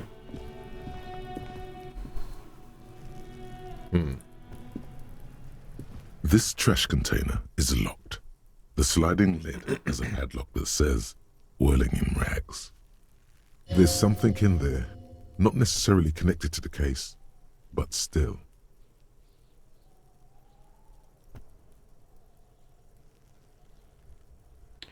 I'm not going to talk to inanimate objects. That seems like a bad idea. Are these kids throwing rocks at the corpse? That's crazy. Kuno's got this. The boy throwing rocks at the dead body can't be older than 12. If there ever was such a thing as an ugly kid, then this is it. He's almost exquisite in his ugliness. Like a grin. Yikes. Oh yeah, Nappa Gumpy Kuno! Nappa Gumpy Kuno. Okay. A moment of your time, please. Can't talk, pig. Shit's coming up strong. Throwing rocks. Okay. Shit coming up strong. That sounds good. Joyous. You should hang out with this kid and see what that juicy shit is all about. Juicy what now? I mean drugs. The kid's on drugs. Oh. Eesh. Okay. Kuno, ride the lightning, Kuno! Oof. Kuno's riding it, see? He wipes sweat from his brow and sends another rock flying. Oh man. Rake, Kuno! You should throw the rake at him, Kuno! The fuck? Does Kuno know what a rake is? Kuno's not a gardener.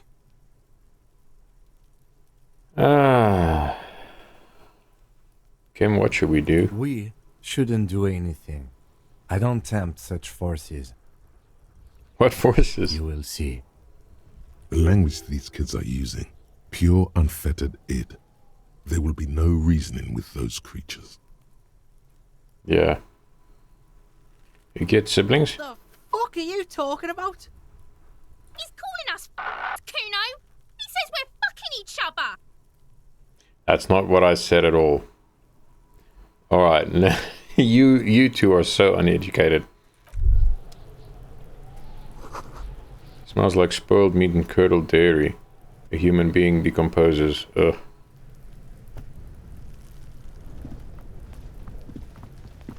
Kuno, the pig's getting pretty close to me. Come to snuff my shit out, I think. Okay, let's just leave. These kids are kind of disturbing. This kid's ladder is rickety but still climbable. Okay. What is this? There are several footprints in the mud, left by boots. Anywhere from 6 to 12 pairs have walked here. Ooh, let's try. What do you think you are? A super detective? You're hungover. These are just dents in the mud. No pattern emerges for the time being. What kind of boots? Worker's boots with reinforced toes and hobnails all over the yard. Okay. Isn't this something an industrial worker would wear? Noted. Okay. What's this? Ooh, money. And magnesium. Oh, so morale and health. So you've got... Okay, interesting. So I'm assuming having a better physical score gives you more health. What's this? This winch mechanism has been oxidizing for some years. Okay, so it's rusted. What is there? An inconspicuous pile of the roofing material, Eternite. Eternite. What is this? Nothing. Someone just left some roofing material slanted against an old shack. Okay. I'm going to try that perception check because it is... Yeah, okay, we're not going to reach that. Let's see. What is this? Someone is trying to grow herbs in this greenhouse. Okay, so that's the gardener's greenhouse. The ladder is for kids. It wouldn't hold the weight of a grown man. Huh. So should we try and get the kids to untie this corpse? The corpse looks at you with bulging white eyes. The face around them does not look human. It's swollen and ready to burst. His lips are fish-like and his tongue like a ball gag in his mouth. Eesh. You seem to be holding your breath. A cargo belt twists his neck at an unnatural angle. The body below appears stiff. It's letting out an ungodly rot. The smell seeps in, even through your clenched nostrils. Active decay. It's okay to throw up, officer. No one is judging. He's about to blow! Cop's gonna blow, Kuno!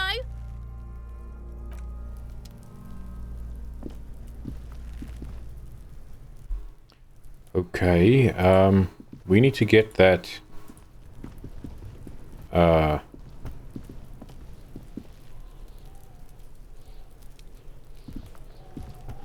We need to get that corpse down. Can't you see I'm throwing rocks?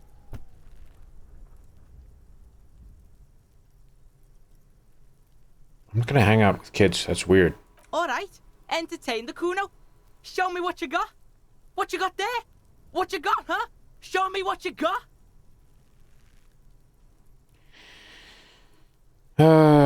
Drug-addled 12-year-old's brain, that is awful. About the crime scene, you kids often play in this yard?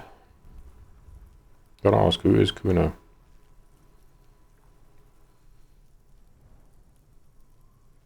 Kuno's Kuno, pig? It's always Kuno, never I. Clearly the kid's using the third-person perspective as a shield.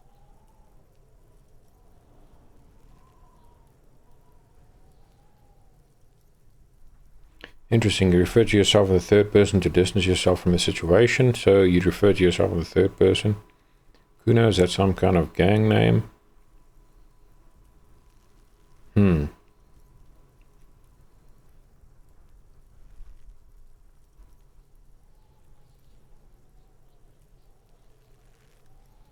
I don't think I'm going to press this issue, this topic, because what's the point? Shoot that shit at Kuno, Pigonaut. Pig or not? Buddy, what do you know about it? Okay, this crime scene, do you kids often play in this yard? Right, Pig. This is where Kuno plays with his little wooden choo-choo. What do you want with it?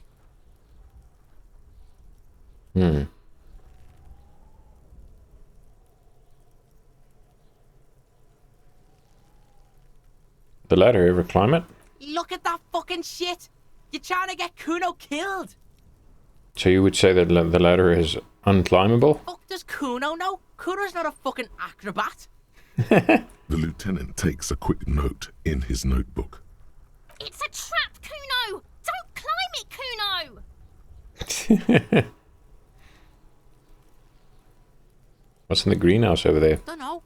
Kiptas gardener used to work there. Kipt is a pejorative term used to describe people of South Seminese or Areopagite descent. It used to be a common first name among the Areopagites of Ilmara. Not so much anymore. Hold on, the gardener used to work there? That's what Kuno said. She couldn't handle the heat, so she took off. Kuno can take it. Shit's nothing to Kuno. His eyes get a little watery. Oh, that's awful, kid. Look, Kuno doesn't explain shit. Kuno just says shit. Looks at you in the eye. He looks you in the eye and nods as if agreeing with himself. Yeah, her. What was she doing in the greenhouse in March anyway? What kind of gardening is done in March? Huh.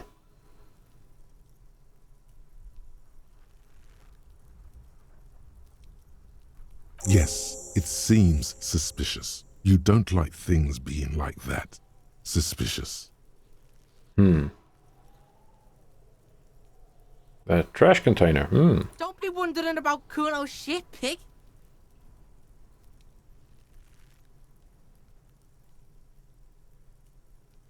Got a very strong hunch there's something of importance in it, something I must find.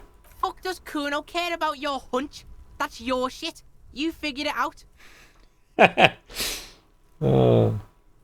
know, there's a stack of Eternite back there. That's just some shit roofing gimps left behind. Lazy dinks. He's hiding something. You hiding something? Pig, if Kuno was hiding something, it would be hidden. Exaggerated confidence, okay. But it is not hidden, is it, sire? You picked up on it. You should examine the pile of roofing material again. I might have questions later. For now, let's talk about something else. Kuno doesn't give a shit. Okay, I'm off. Kuno doesn't fucking care. Alright, let's see. So, let's have a look at this Eternite again. An inconspicuous pile of the roofing material, Eternite. Eternite. Oh.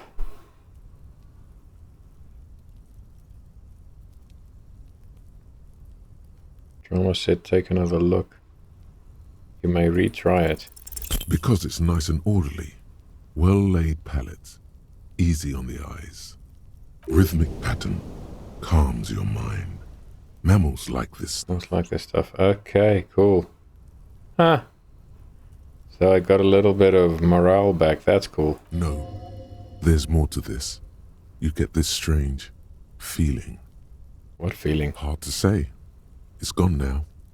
Feelings pass, you see. Especially the small ones. Okay.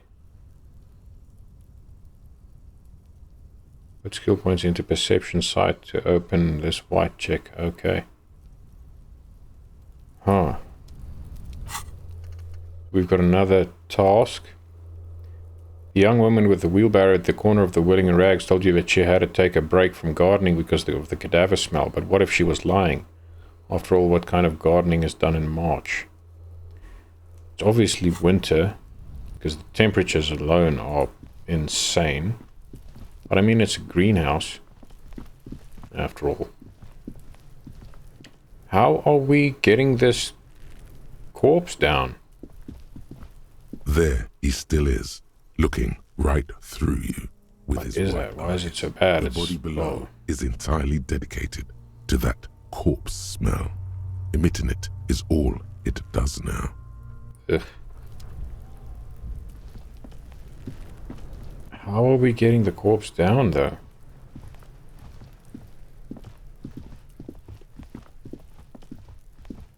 No wonder the guy didn't do anything, because what are we supposed to do? Let's have a chat with the gardener. I mean, a ladder would be nice.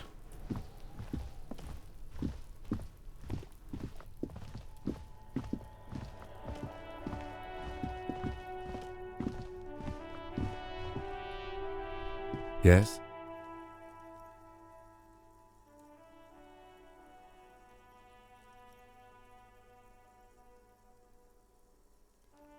Should I be forthright with him? No response.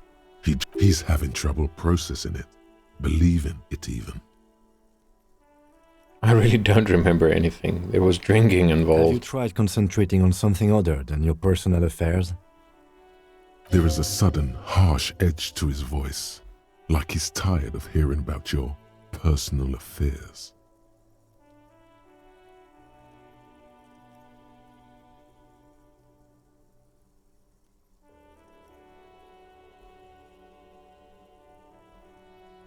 Okay.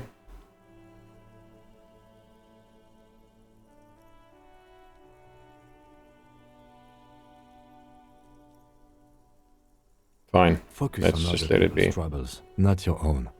That is a relief. Okay. A moment passes. Okay. The lieutenant glances at the sports watch on his wrist. Tell me about the case. What do you want to know? Literally anything about it. I can't remember a single thing. Maybe you can tell me what you do know to help me narrow it down a bit. Young woman told me a mercenary's been hanged. That's all. Then you are not that far behind, actually. Do you want me to brief you? Brief, yes, that sounds good. 3 days ago, the RCM Emergencies Desk received a report about a security guard who was found hanged in Martinez. An anonymous caller said there was a dead body behind the Whirling in Rags hostel cafeteria. The cadaver had been there for 4 days. No one had come to investigate. That's crazy. Leaving a corpse hanging in a tree for 4 days before calling the cops. During that time, the victim had been stripped of his belongings. The caller did not identify him, but used the word lynching. There is an ongoing labor dispute between the local dock workers and the logistics company Wild Pines. I was told we should approach the death as part of this dispute. Okay.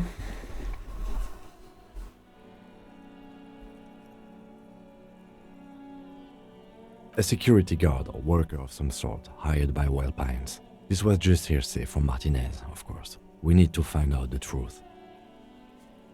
Why didn't we know anything about the caller? They didn't identify themselves in any way. The tone was muffled using a device of some sort. The desk could identify neither the caller's age nor sex.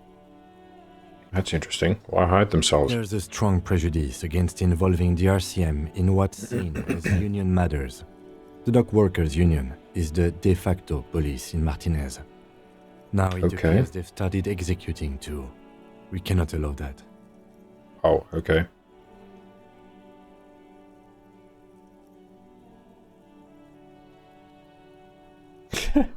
Hold on, and the RCM is? That's us, the Revachol Citizens Militia. We're the police in this city. Revachol Citizens Militia. Okay. The RCM, or the Revachol Citizens Militia, is the police force you and him are part of. A self-organized peace corps of the occupied city of Revachol. The RCM operates within a legal twilight, yet its authority is rarely questioned. It's super useful to know this. Okay. Let me just make this perfectly clear. Our job here is to find the killer. That's right.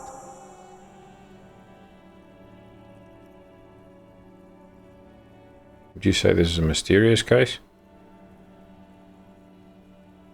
No, it's not a particularly mysterious case. Why not? The deceased is a security guard for a corporation involved in a labor dispute. It doesn't take a DeLorean polymath to put the pieces together. I just don't see the case getting more mysterious than that. Okay. I was thinking something otherworldly might be involved. You know, something supernatural. White male in his 40s. What more do you need? Personally, I think labor disputes are very mysterious. Okay, so the case probably isn't mysterious, but it could... Oh, no. Could it be sexy? What is wrong with you? White male is in his 40s. What more do you need? I'm relieved that you agree. He is glad and surprised to see an officer who can appreciate the less than spectacular. Is there anything else? You look like you were about to say something. Do you know the feeling when you've begun filling in a crossword, but some of your answers don't quite seem to fit? That's the feeling I have right now, for some reason. Yeah, I know exactly what you mean because my brain doesn't work. It will turn into quite the puzzle yet, I'm afraid. If we're from different precincts, why are we on the same case? I'm afraid you and I are pawns in a pissing competition. Great, a pissing contest. That's awesome. His disdain is clear. This man would not use such an expression otherwise. What do you mean? You don't know? I assumed you were in on it.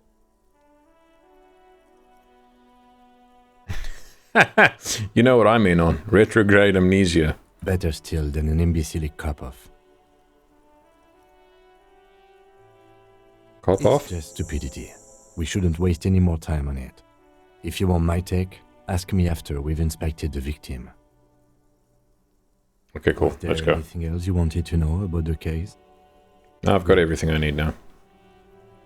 I want to talk about you. Me? Yes, you. I don't see how my life is pertinent to the investigation. We'll work better together if we have more rapport. That's a fair point. All right, for the good of the investigation, what do you want to know? You don't look like other people around here. It's because I'm half Seolite, or quarter. My father's father was from Seoul. So was my grandmother, but from my mother's side. It's not an interesting topic. What is Seoul? It's a part of the world, officer. A geopolitical entity and a geographic division. I told you it wouldn't be interesting.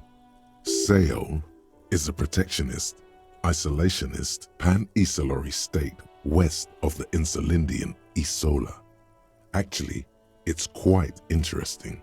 Some would even say mysterious. You're only making it sound interesting. I still want to know more about Seoul. You're barking up the wrong tree.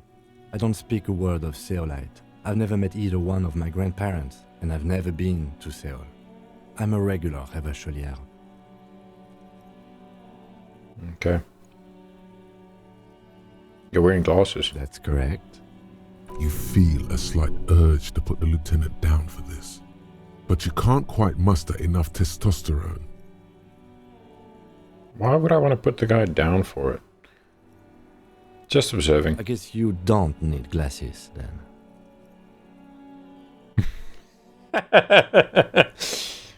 Yeah.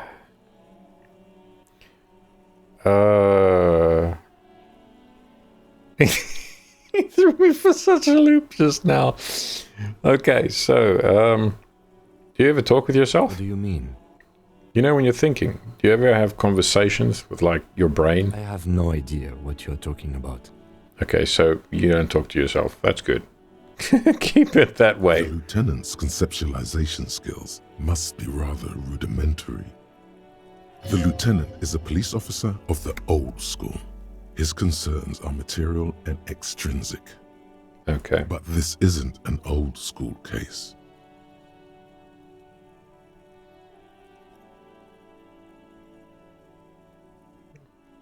Good, you're one of those old school detectives, not respectfully. So how do you, tap the side of your head? Okay. So you're saying your brain never just chimes in with advice or warnings or anything?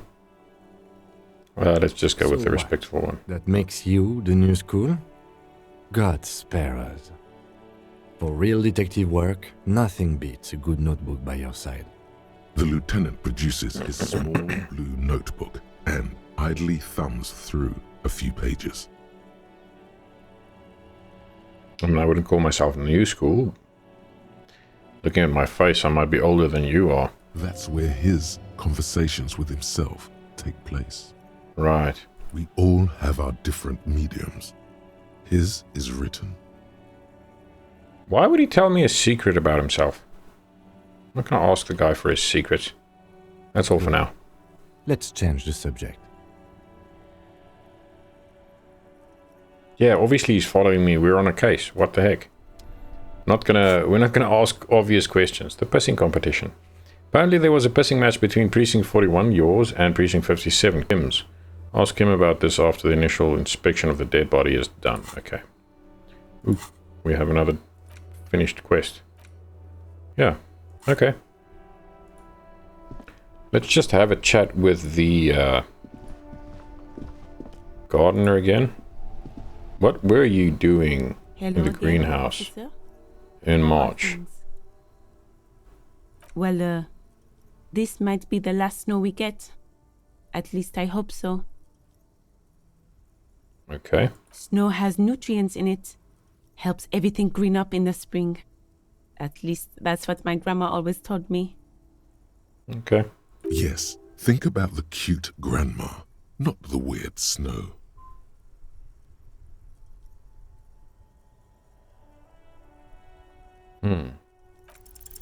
Stop looking at her. Look around. What do you see?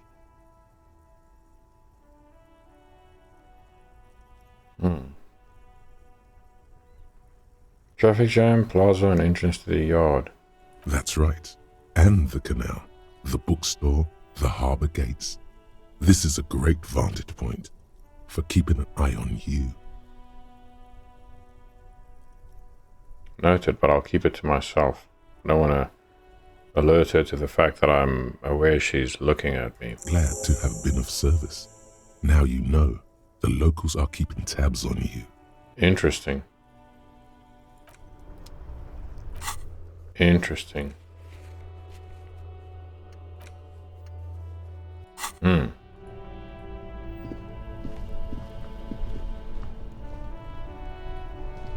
We need to get that corpse down.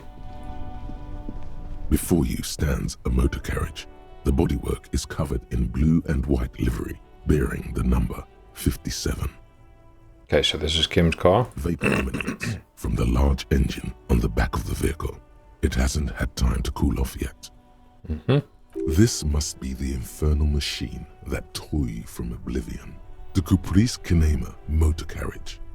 In the cabin, you are welcomed by a set of steering levers, a radio microphone on a hook, a pull-out toolbox under the seat, and the soft glow of the fuel preheater gauge.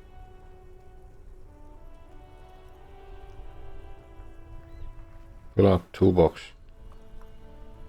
A metallic drawer slides out from under the seat and clicks into place. The tools inside are neatly organized. Take what you need, officer. It's going to be a long case. I'm not protective of my tools, like some men are. He's clearly a little protective of his tools. But what can you do? Work is work. A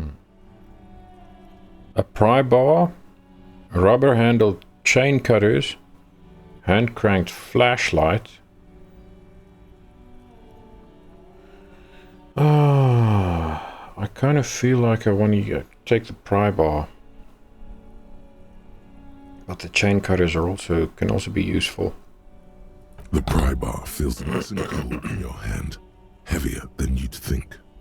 Useful for opening all sorts of doors and lids. Oh, I can take multiple things.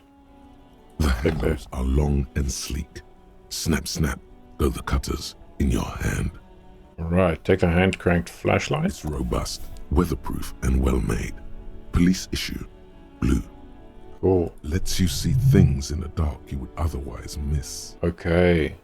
Pushing the pull-out toolbox. Pull-out toolbox slides back into its nest. Preheater gauge casts a warm glow on the steering levers and the radio on its hook. Okay, pick up the radio. The frequency tableau lights up and the green button labeled Prime Line glows like a feline eye. and then you hear something. The soft purr of electrical kittens, radio waves cast far and wide over the metropolis. A woman's voice greets you through the static. Love the writing here, it's so poetic. This is Precinct 57. Hello, Lieutenant. How may I assist you? Hello, Alice. Please assist our colleague from the 41st Precinct here. I'm putting him on.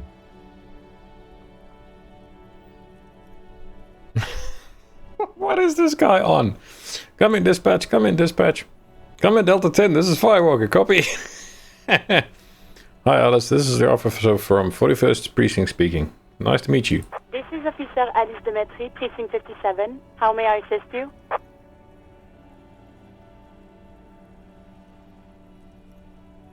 Oh, okay. So she can connect me to the civilian. Could you connect me to 41st to the 41st Precinct? I have something I need to report. Just a second, officer. She puts you on hold. The static crackling software like a... wow. She puts you on hold.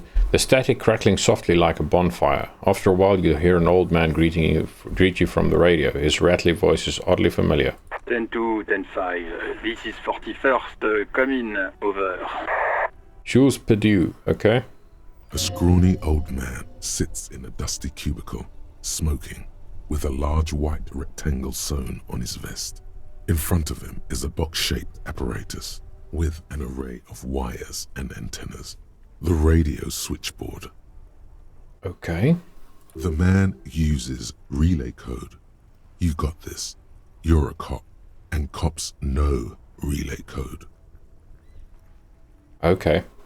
10-4, Station 41. I've got an urgent, but what? What?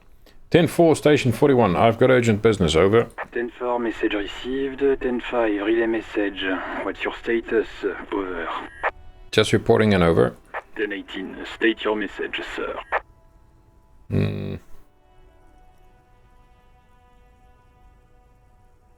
I need to report my badge missing. 10-9, over. My badge, I can't find it anywhere. Basically, it's gone. 10-4, message received.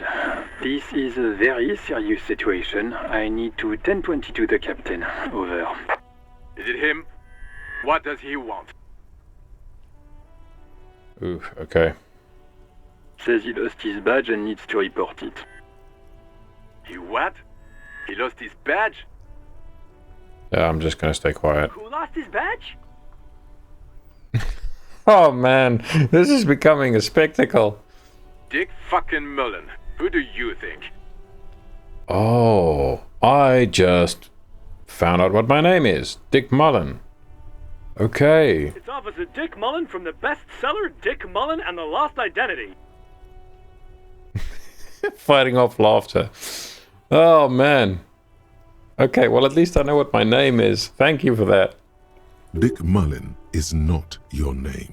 It's the name of a fictional detective who would not lose his badge. Oh, okay. So much for that. Defend yourself. Immediately. They're laughing at you.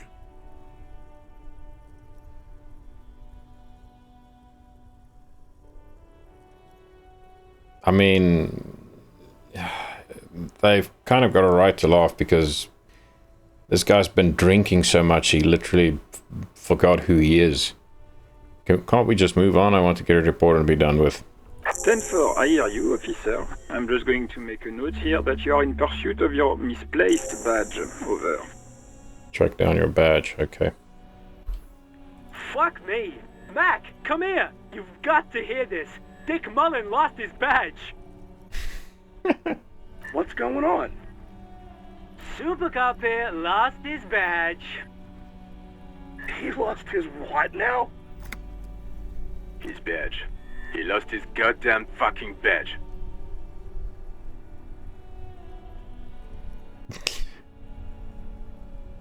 I mean, you guys are making a very big issue out of this. I get it's fairly serious, but it's not a laughing matter, honestly. Let's just carry on. 10-9, come again. I didn't get that. Over. The animated conversation in the back is making it difficult for him to hear you. New heights even for Captain Sober. Oof, yeah. Ask him. Ask him if he's lost his gun, too. Room roars with laughter. I think I might have lost my gun, for that matter, because I don't have one on me. Sergeant Orson wants to know if you lost your gun too. Over. Check your pockets. Check your... Holy fuck. You don't know where it is, do you? Nope. Okay, it's gone. Your gun is most definitely gone. Where did I leave my gun and my badge? That is... I'm an awful cop. Don't sweat it, Bratan. You don't need a gun to have fun. We can still have fun. It's not all over. Shut up, Sheogorath. 10-9, coming officer. Did you get my question? We were wondering about your gun. Over. Should I try? I mean, it's a 58% check. Oof, I feel like I'm gonna lose. Lying? Yes! Over the phone. It's easy. Just say it like it's the truth. And then it becomes it. No, of course I didn't lose my He gun. says he didn't. Thank God for that. That would have been a nightmare. I don't even want to imagine the poor prick who has to relay that kind of news to the captain. I better find my gun and my badge. Losing his badge is bad enough. Tell him to find it, and fast. We can't have some gangbanger running around with it. We're all glad to hear you've not lost your gun, officer. Do you need further assistance? Over. Should I tell them I lost my gun?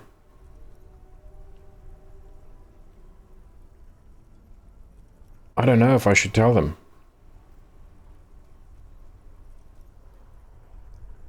I do need financial assistance, though. I hear you. I don't have the authority to grant your request, but... What does he want now? He's asking for money. He's asking for money. Is he fucking kidding? No? I don't think he is. Pretty please? I owe the guy 130, what is it, real? Help? Don't give that asshole anything. He's just gonna drink it all. No, I'm not. I need to pay a debt. Right. That's a negative on the additional funds, sir. Over. No. Okay.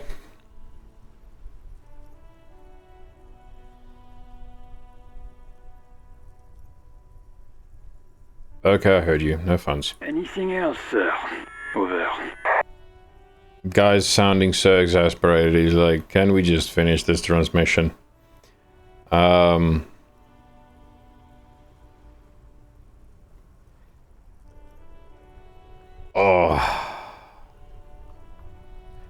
I'm just gonna come out with it because it's a fairly serious thing for a cop to lose his gun. 10-4, I know I already wrote it in a report, but it will stay on my desk for a few days. Over. Wow, thanks, buddy. He's actually a good guy. We need to find that gun. Okay, 10-4, sir. I hear you. Relay your question. Over. Wait. Before you say anything stupid, think it through. I need information, not fear. Be smart about this. Ask if he's there alone. 10-4, sir. I'm not hearing your question.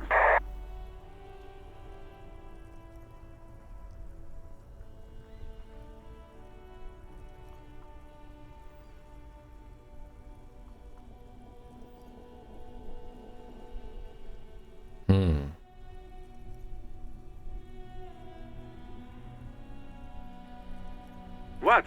What is it? He's still on the line? He wants to verify the information on his badge. But of course, it says Dick Mullen, High General of the Revacholian Cavalry Force. Tell him to stop wasting time. What do you need, sir? Over.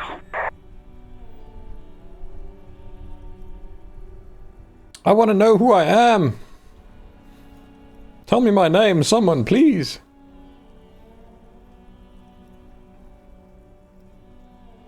That's a negative, sir. I got 10-12 visitors present here. Over.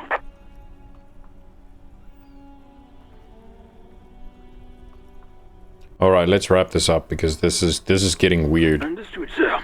Over. Okay, transmission completed. Standing by. Roger that. 10-10. Over and out.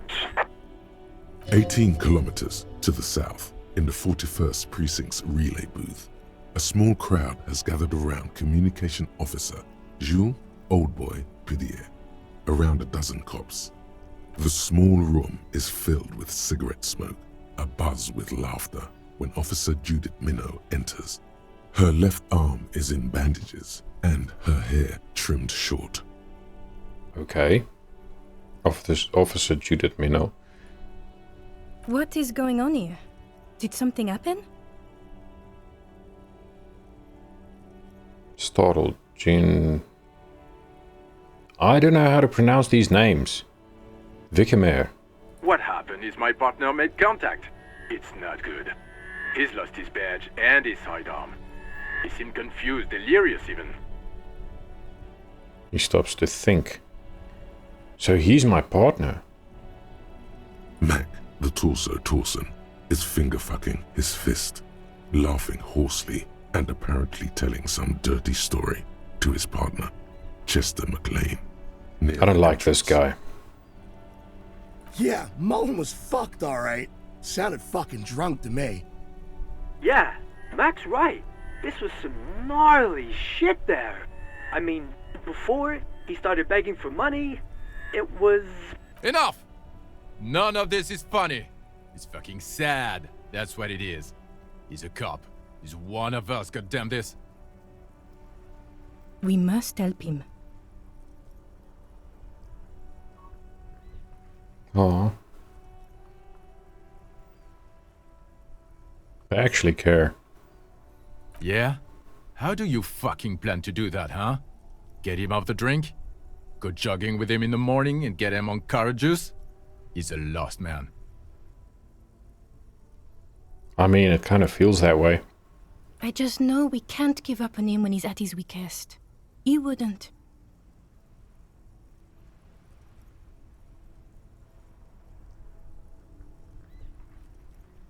Oh, she's really sweet. Mac, man the door. You know what he told me? I don't want to get better. I want to get worse. Those were his words. He sighs heavily and turns to address the room. This shit does not leave this room. Not a word of this to the captain. Or anyone else. We'll give him a couple of days to pull his shit together. Thanks, Gene. I guess I can hold off the report for a few days. Man. That's cool. They've got my back, even though I'm a freaking mess. Good. Okay, everybody. Nothing but a prank call here. We all got our laughs. Now get back to work. Oh, man. Okay. Far north, on the other side of the motorway, the officer quietly hunches with his hand in the motor carriage.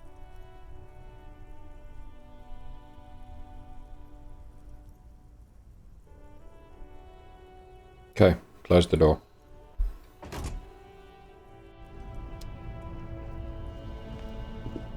Yes?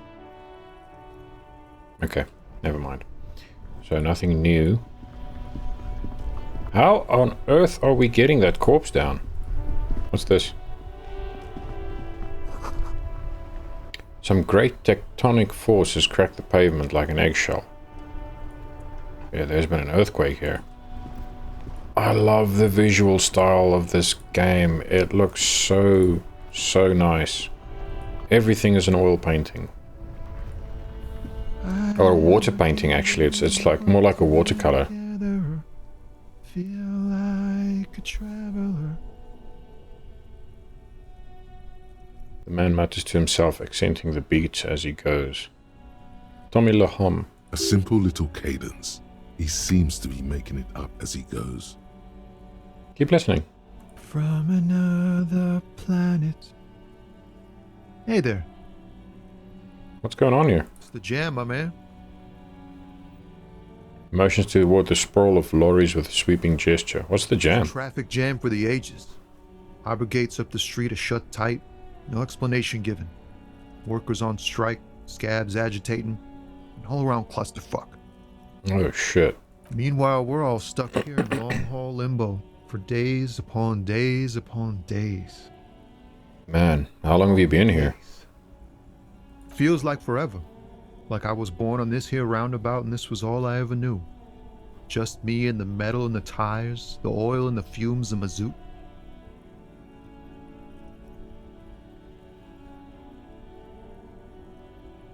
Extravagantly phrased, but I can roll with it. Yeah, imagine. It's been a whole week already. Shit. Stuck in a traffic jam for a week. Oh. Half an hour is bad. Behind the laugh, however, a touch of sorrow. Yeah, man, I can feel that. So tell me, what do you need? Spare some change for a working stiff.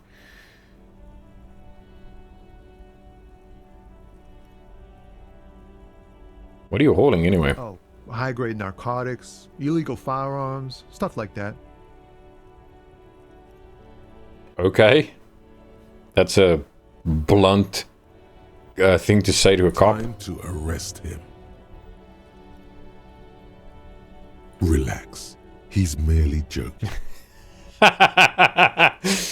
Okay, I thought that might be the case. Wicked, I've always wanted a friend in the underworld. No, I'm joking, my man. Found runs a nice, clean business. This haul of cargo is mostly sporting goods. You know, tracksuits and that kind of thing. Okay, that was the right answer. They usually get shipped to Grad in the autumn. Though we've been making headway in the Il Moran market lately.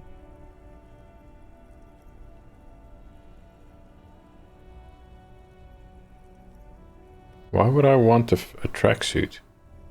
That's your machine behind you? It's rockin' beauty. Sure is. Like a rash you can't get rid of.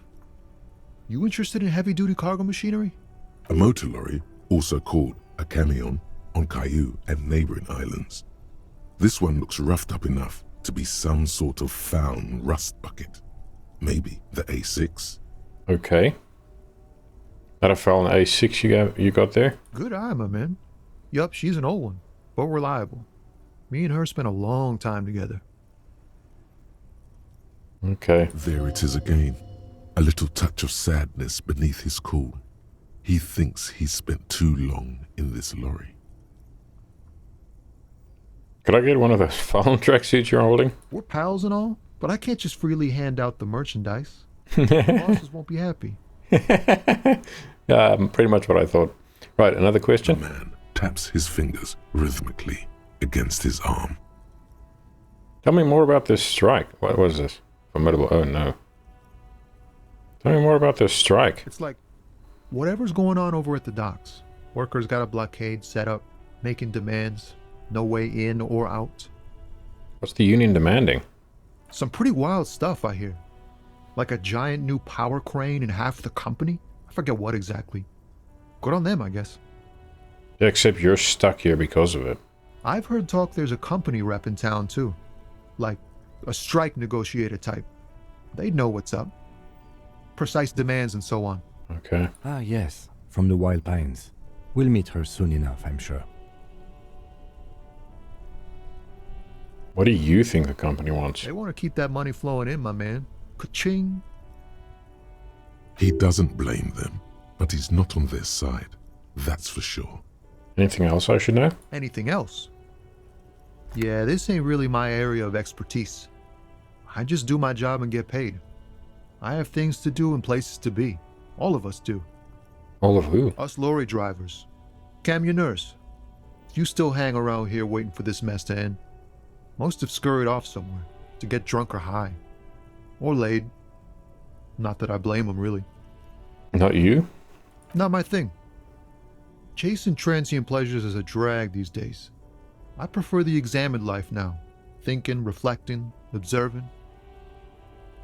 He glances down the road toward the horizon, a glint of something in his eyes.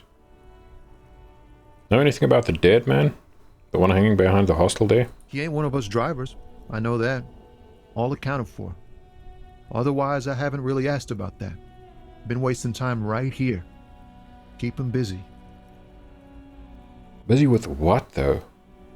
Literally sitting in a traffic jam for a week. That's awful. It's easy to see he's telling the truth.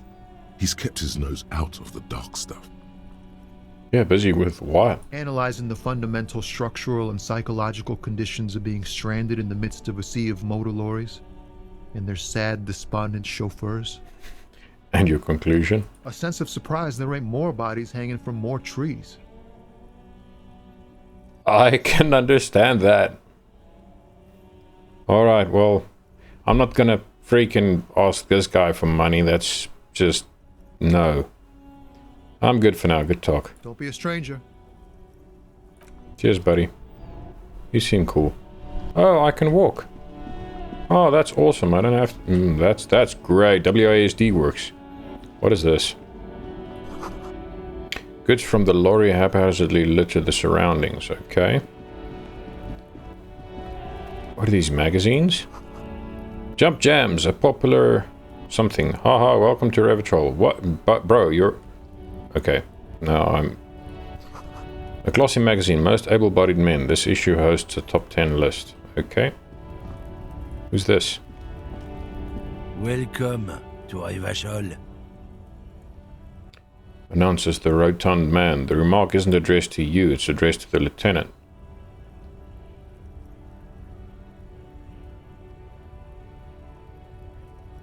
Racist lorry driver. Oh. Why are you addressing my partner like that? Don't you welcome to Revachol me. My grandfather came here from a 3,000-year-old racist isolationist culture, while your ancestors came to this island a mere 300 years ago. Every school of thought and government has failed in the city, but I love it nonetheless. It belongs to me as much as it belongs to you. You tell him. It's men like you who keep Revachol divided, making it that much harder for everyone to climb out of this post-war limbo. What he means is, fixation on the Revacholian nation makes it harder for Revachol to actually attain self-determination. He's right, you're undermining our best shot at real self-determination. Oh, come on, man. I just said, welcome to Revachol. It's a lorry driver thing. I know exactly what you meant. You think my kind doesn't belong here, that I should watch myself and behave. But you see, I'm an officer of the RCM. It's actually my job to make sure you behave. I would advise you to remember that. You tell him, Kim. Silence. The air between them becomes tense. Your partner needs backup. Now's your moment to shine. That's just stupid. Now that that's settled, we have a couple of questions. Whatever you say, officers.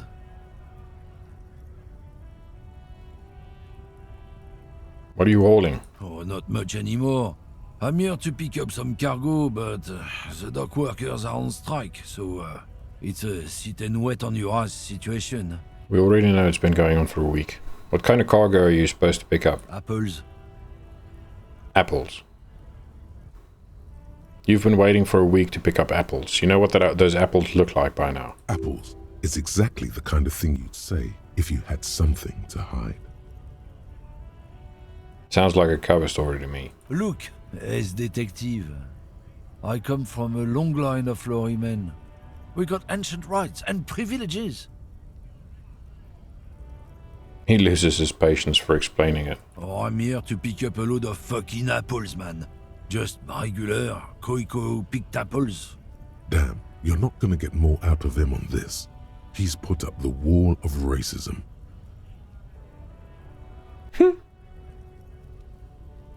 You said something about the rights and privileges of lorrymen. Yeah, they're a big deal. My great-grandfather was a carter. Had a royal license and everything. We've tried to hold on to our privileges. And that's a privilege? Sure fucking is. We have a guild and everything, huh? Very ancient. Very prestigious. So you're in a Carter's Guild? Goddamn right. They've been trying to fuck us out of our heritage in the name of profit. But when they try to replace us, they'll regret it. Okay. Trusting street thugs with their goods is going to fuck them right up the ass. Mark my words. Generations of practice and no laughing matter. Okay, let's leave. Let's see. Oh, money. We got money. Yeah, take it. We got a whole 80 Revachol. Oh, no, not Revachol. That's the city. Real. We've got a whole 80 Real. Why is that guy sitting there? That seems unwise. Saffron Picker, welcome to Revachol. Yeah, I don't like this guy. Magnesium, that pushes morale up, okay. Bro, we need to figure out how we can get that corpse down. So,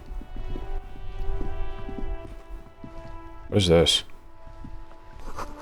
This book has a rose, a pistol, and a half-naked dame on its cover, okay. On the cover stands a very muscular man surrounded by flames. This is a book about pate, okay? This book, you don't really understand what it's about, nor does it seem important. It takes willpower to even read the author's name. Jan Kaus from Egonia, okay? A book about Boydar. I don't know how to pronounce that word. What was that? A book about the future. The government reads your mind using radio technology. Okay.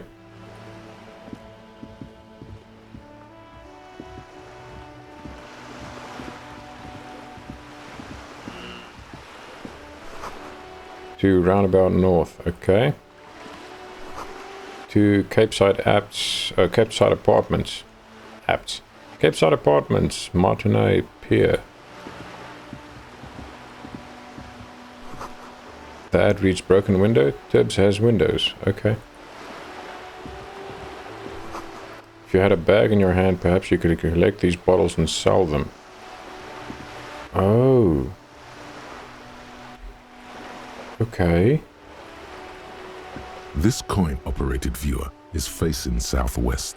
Its coin slot is full of fossilized bubblegum, rendering the machine permanently inaccessible. Vandalism. Look inside. A layer of graffito covers the lenses.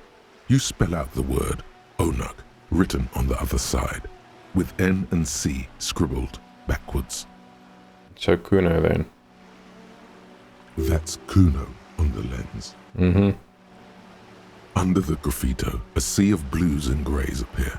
Behind the water lies a coast studded with concrete and reeds. On it, a church on stilts, lanky weather-worn wooden planks, an X-shaped cross topping its tower. Okay. You know this to be the star of Pericarnassus, or the Cairo. The central symbol of the Pericarnassian church, a star, a great moral height to be strived towards. The church looks old and weather-worn. There are no lights in the windows. Vandalism. Probably some kids.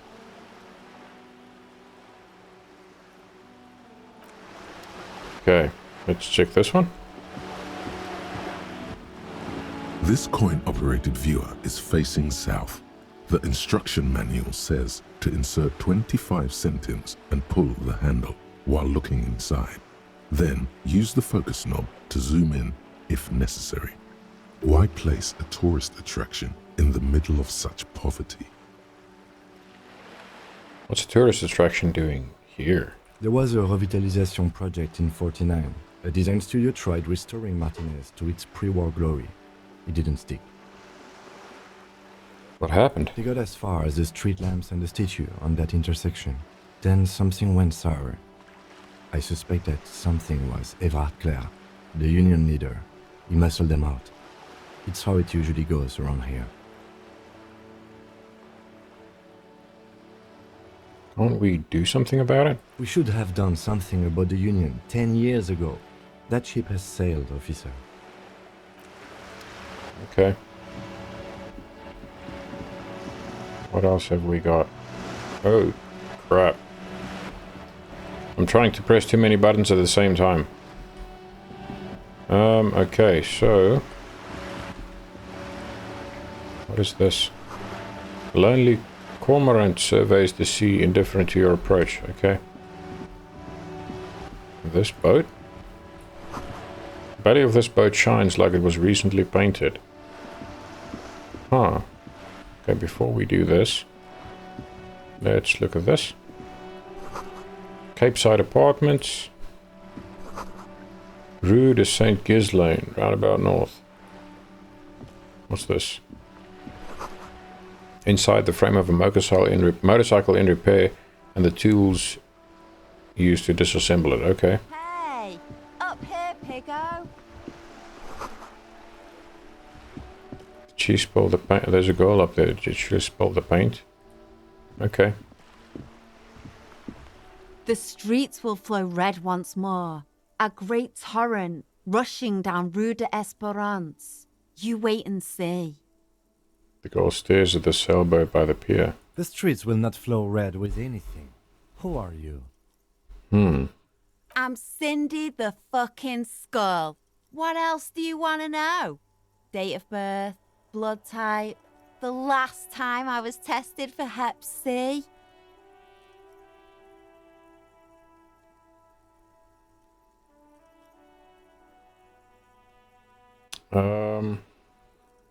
Let's just be polite. And here I was trying to be polite. Just can't win with you pigs.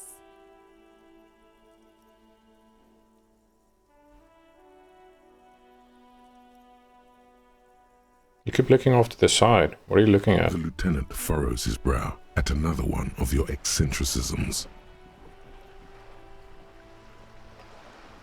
She nods disdainfully toward the woman performing maintenance on the boat dock next to the pier. Okay. Hatred, disgust. It's difficult to tell which of the two is more present in her girlish features.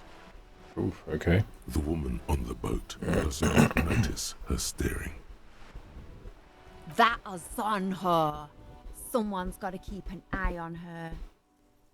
Okay. Ozon is an archipelago 2 days' travel away from Rivershaw.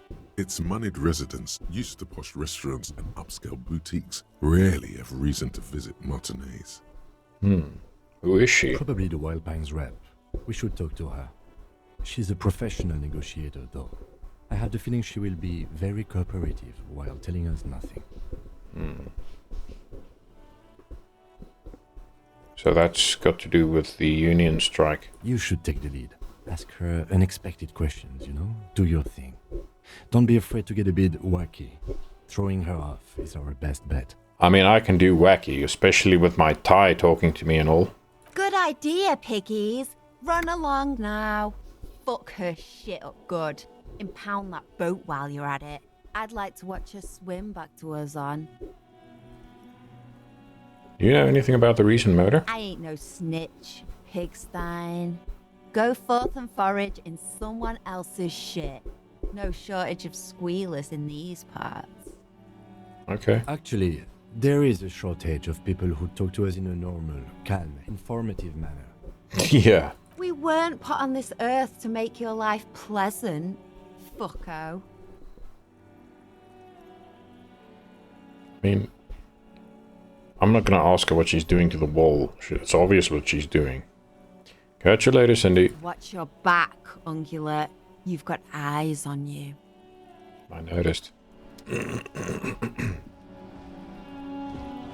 What do we got here? Oh, it's locked.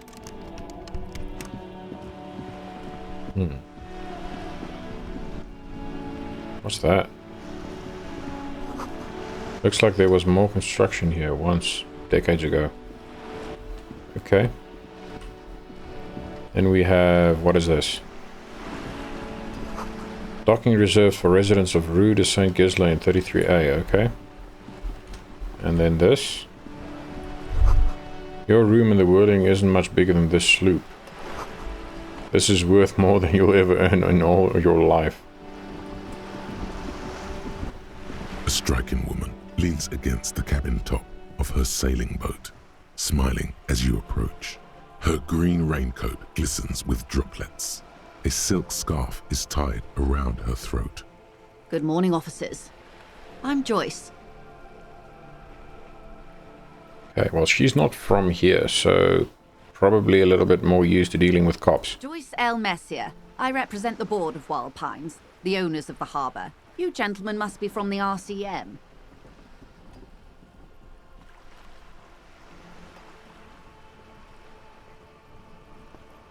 Let's start out polite. I'm glad to see you here. Grip is tight and cold. I was dispatched to handle a strike, not a lynching.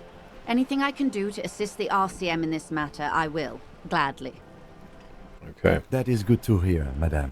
My colleague will take the lead on this interview. I should let you know that he is recovering from an unusual medical episode.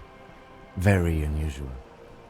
But I can assure you of his ultimate competency. I'm so sorry you have to deal with me, buddy. There's a trace of irony in his voice. Mischief, even. This is a tactic. Okay. How interesting. I wish you a swift recovery. In the meanwhile, you have my full cooperation, and the full cooperation of the Wild Pines Group. Tell me about Wild Pines. What do you do? What we do? I'm afraid I don't speak for Wild Pines as a whole. It's a giant undertaking. There was a touch of discomfort there. She wants to merely represent. Okay. What do they do? The Pines' core competency is logistics. Container shipping, freight, that sort of thing. See those airships there, blinking? Those are the shipping side of things. Okay. And that is the terminal. Another subdivision deals with energy, oil and gas exploration, offshore platforms. So, pretty huge company then. The Wild Pines Group is one of the original Revacholian Indo-tribes. Companies awarded royal monopolies by the king, the suzerain himself, centuries ago. The king is long gone, but several of the Indo-tribes remain. Who are the other Indo-tribes? Saint-Baptiste, LUM, an unknown entity known as Brightest Star. You're in good company, it seems. Why, thank you.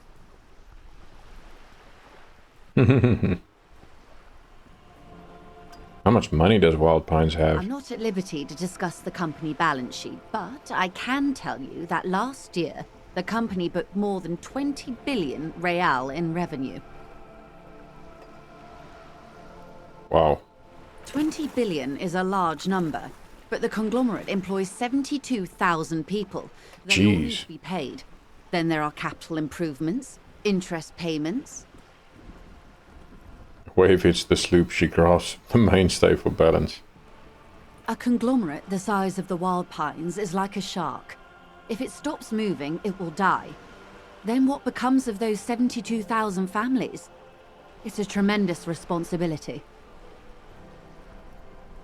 Where does Wild Pines get all these billions? They started as an exploration and cargo fleet conducting trade between the Samaran and Insulindian Isolas 250 years ago, when Pine ships explored the South Seminese and charted Lomantang on behalf of the suzerain.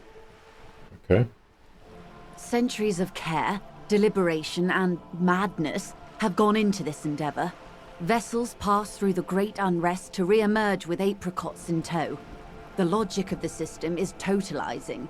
It's taken everything from its employees to build it.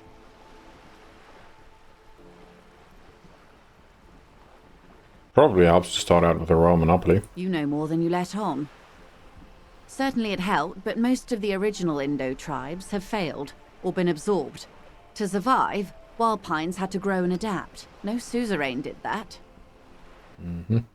What does such a huge system want with a place like this? You mean aside from being the terminal's legal owners, who are responsible for moving 8% of the world's cargo? %8 of all cargo in the world, that's quite the endeavor indeed. There are no minor cogs in the system. Each terminal must be accounted for, lest the entire system break. Every hiccup in such a system means thousands lose their jobs, the world over. I'm here to assure that doesn't happen. That's one hell of a responsibility. With your help, hopefully, says her warm tone. Okay. What can you tell me about this strike? Everything. Right up to, but not including, trade secrets. What is your role in this precisely? I believe the official title is Senior Labor Negotiator. In practice, I'm a grocery clerk. I relay the union's demands to Wild Pines and return with Wild Pines' counteroffer. And how are the talks going? They're not. That's the problem. The union stopped all negotiations a week ago, after that awful lynching took place. Okay. Now they won't even let me into the harbour. There's a 2-meter 20 racist behemoth blocking the gates. Tell us more about this behemoth. What can I say? The union employs a giant covered in tattoos. A racist giant. I guess that's part of their big tent organisation now. How were the talks going before the lynching? Let's say I was not making the kind of progress I'd hoped for when I first arrived. So it was going badly even before the lynching. And when did you first arrive? I arrived 3 weeks ago. Yes, in the middle of February. The bay was still partially frozen then. I prefer to do these things on site, like the RCM. Okay. So she was here negotiating for 2 weeks, and then now she's been stuck for a week, not able to do anything. But the strike began in December. I wasn't the original negotiator here. I took over after Mr. Gaumont hit a wall with Mr. Clare, the union boss. Mr. Clare refused to speak with Gaumont despite concessions he'd granted the union in prior negotiations. Okay. This isn't the first time the union has gone on strike? Heavens no. There have been 2 prior strikes. Both times the union won significant concessions, including overtime pay and a medical plan. This time their demands are more, I guess you could say, aggressive. What are they demanding? Ludicrous even. It's meant. What are their demands? There are leaflets everywhere, and banners. What did they say again? Oh yes. Every worker, a member of the board. Oh, okay. Most of the workers probably don't know what that means. Yeah, this is so not about the workers, is it?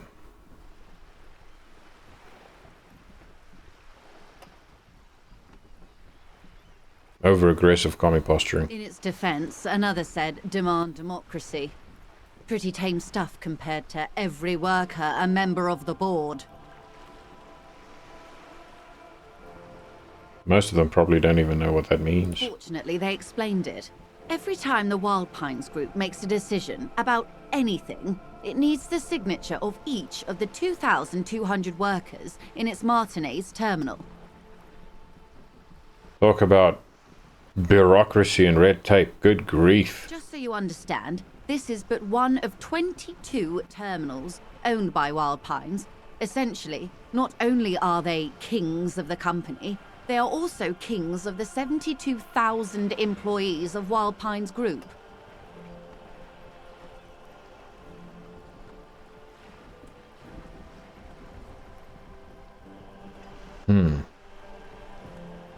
The workers can't be kings. The king is king. That may well be. It's not up to me to decide who is king, but as negotiations go, it's not a swell start. What are you going to do? I'm not sure.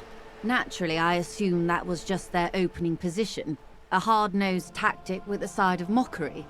But there's been no follow-up, just the same nonsensical slogan repeated over and over again. So, demands, but they don't want to negotiate. And now, people are getting lynched, I hear. Behind the whirling in rags. A disastrous situation if there ever was one. Excuse me, from whom did you hear about this lynching? I first heard it from the bowyer at the gates. The one whose very name advertises his aversion to work. I think he said it was, "Call me mañana." This checks out. What happened to this Gaumont? Mr. Clare told him to... How did he put it? She pauses to compose herself. Fuck off, midget.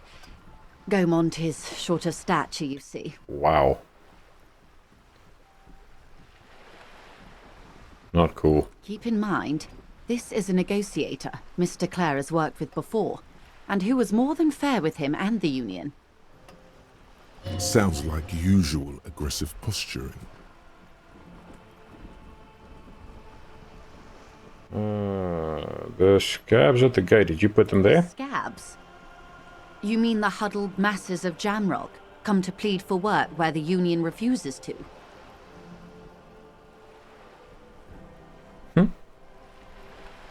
If they were organized by Wild Pines or its affiliates, then it would be a company secret.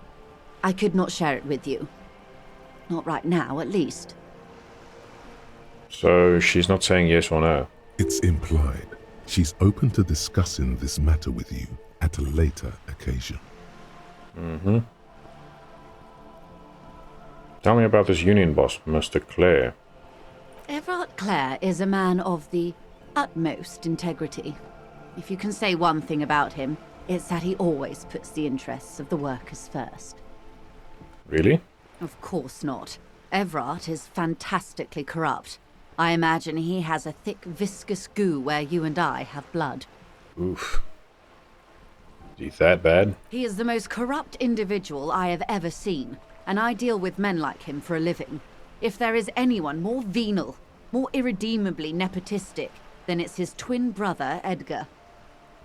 Wait, there are two of him? Yes. Edgar looks exactly like his brother, except for that lazy eye. He also talks exactly like Everard does, and when one's term as foreman is up, the other takes over. Okay. It's how they circumvent the term limits, you see, with a funny little switcheroo. While in office, they've embezzled God knows how much of their workers' dues. Wow. What about the Union itself outside the Brothers Clare? The Débardeurs Union was once a perfectly normal institution. 20 years ago, anyway. It must not have been easy to establish under the Emergency Act, but they did it. I can respect that. Organised labour at its best, as they say. Then something happened in the local chapter elections.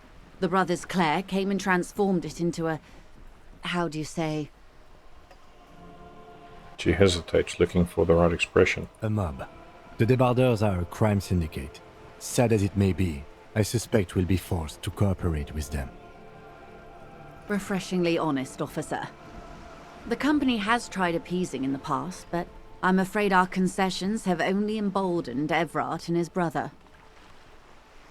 She turns to you. And your opinion, detective, if I may ask. I'm a curious and talkative person, you see. Would you say the Débardeurs Union is... A giant leech sucking the life out of Revachol. Indeed. And a hungry one. Sadly, Wild Pines have cooperated with what amounts to a crime syndicate for 2 decades. However much you feed the leech always hungers. One more thing, you said something happened in the elections? I'm glad you asked. There was a woman, the previous forewoman of the Union. She disappeared. Disappeared? Yes. On the last day of the local chapter elections, her daughter phoned in and said she wasn't running anymore, or coming to work. Ever. End of story. That's interesting.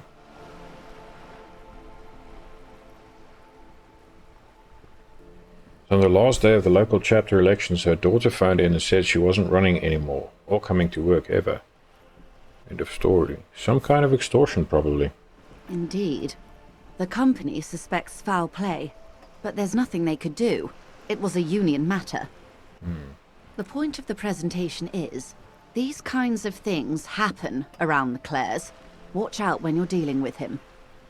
Thank you for your concern, ma'am. We'll be just fine.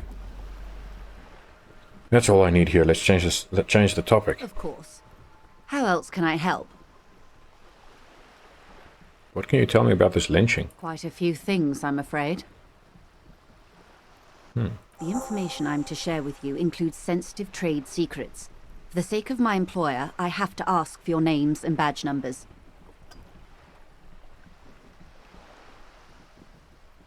I don't have a badge. Of course, ma'am. We should have introduced ourselves. I am Lieutenant Kitsuragi from Precinct 57. And this is my colleague from Precinct 41. I'm afraid he doesn't have his badge at the moment. I hope mine will suffice. How curious. Why is that, Detective? Awkwardness washes over the conversation. The woman doesn't like this turn of events. Remember when my partner told you I had recently suffered from an unusual medical episode? My lost badge is related to it. I see. So, are you saying you lost your badge during the course of this episode? Am I going to be completely honest with this lady from Wild Pines? It's possible. After a night of heavy drinking, I lost all memory of my life and the world. Oh dear. Some kind of encephalopathic amnesia. I don't even know how to respond. Me neither. I do believe you, naive as that may sound. I simply can't imagine what you gain by faking such a condition. As I said, ma'am, his technique may be very unconventional, but he is an officer of the RCM. Of course, I sympathize, but I'm afraid I simply can't share anything more until I've seen that badge. Hang on. She's a professional negotiator. She should be open to some sort of mutually beneficial arrangement. I mean, favors for favors.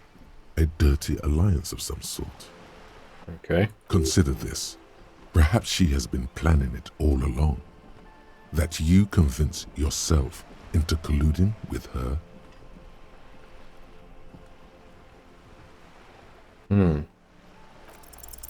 Easy. Just offer her a favor. Like I said, nice and dirty.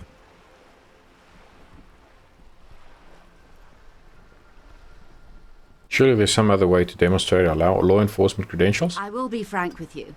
If I'm going to break protocol, I need to be able to justify it to my superiors. They're going to want to see something very tangible. Okay. You're in, but expect her to drive a hard bargain. Like what? Reports from inside Terminal B suggest it's a hub for the local drug trade. This is an open secret in Martinez. The Union controls the terminal, so it goes to reason. The company has tried looking into this matter before, to no avail. Perhaps someone with your authority and resources might turn over the right stones. Okay. Or you can recover your badge, though if I may be blunt with you, it sounds like that may be a lost cause. Yeah, I've been wondering about that myself. Detective, a word in private before we continue. Excuse us for a moment, madam.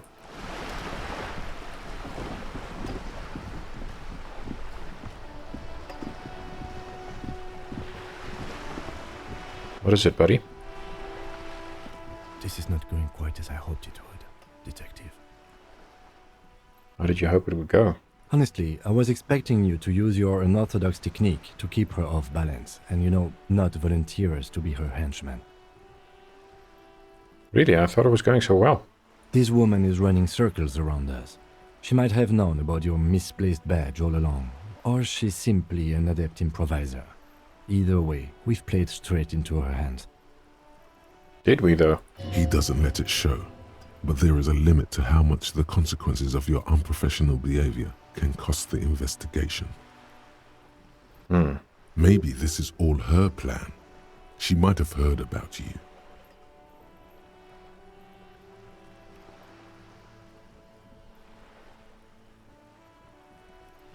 Okay.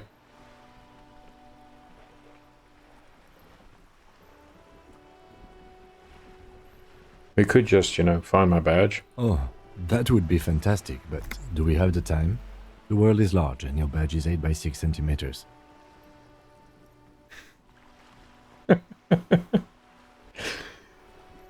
Touché. The situation might have changed drastically by the time you locate it. Time is of the essence. You could request a new one from your station, but that would literally take months.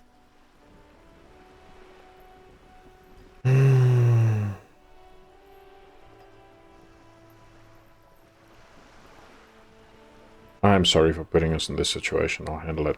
I'm sure you will, Detective.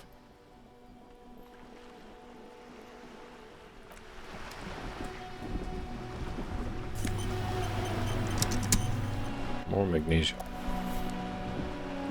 Okay, let's have a quick look here. We can level up. Oh, hang on. Don't necessarily want to level up logic. How about...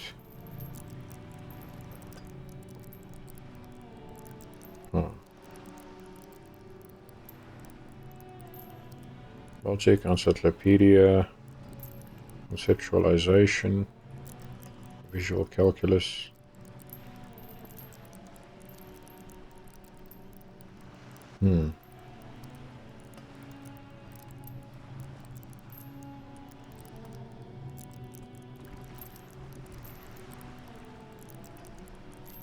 Oh man, this is hard because I'm not sure.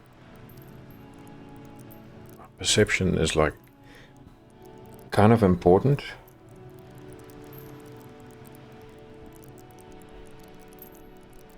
Esprit de corps.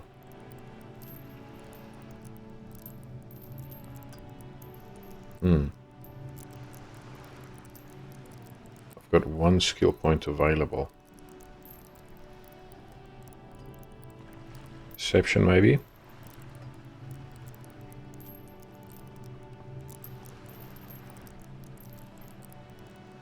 I don't know what the limits are, how far you can level up, any of that.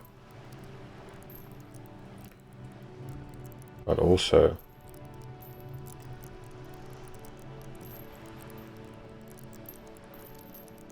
Okay, let's level up this. It's fine.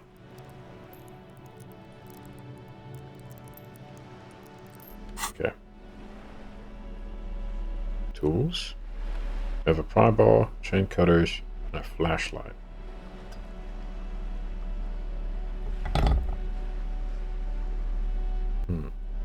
Okay, let's not carry that around on us for now. Pay for damages. Okay, so we're not getting money from the station. Track down your badge. It's unclear how you should go about finding a tiny piece of plastic in a world as huge as this. Maybe you'll just stumble across it down the line. Oh, my gun as well. Someone must know something about your lost firearm. Maybe a district authority or like someone high up in the union. Someone local who saw you with it before you passed out. Whirling's absent bartender. You could ask also ask the local pawn shop. Joyce's info on the lynching.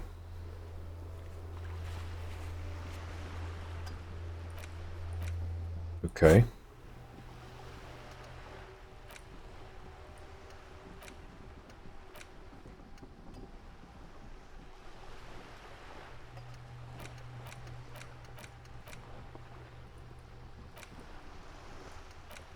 Why did I have... That's weird. I'm not 100% sure how this works yet. Oh. The 15th Indo tribe. Wild Pines, Feld, Capri, Tricentennial, Villiers, and La Salle Names of Revacholian Indo tribes spring into your head and set loose at the mention of wild pines. Royal monopolies, octopuses and swordfish, most of them gone now. YBP, Expanders, Saint Baptiste, Brightest Star, LUM, Resplendent, East Insulindic, Welter and Eclacet. But isn't one missing? Wait, no, there were only 14. Then why do you feel like there was a 15th Indo tribe? Huh. Okay, let's internalize this too. So 5 hours 55 minutes and 3 hours something. All right. That's so curious. Bro, let's do this. Let's go back here. Man, I need to pay those guys at the whatever that place is called. Let's see. Ooh, there's another one. This coin-operated viewer has been banged up, inoperable. What's this? I don't want to go downstairs now. Hang on. We need to get this corpse down. I just don't know how.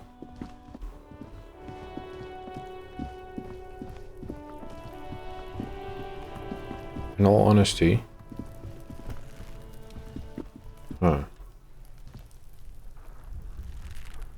There's really nothing here.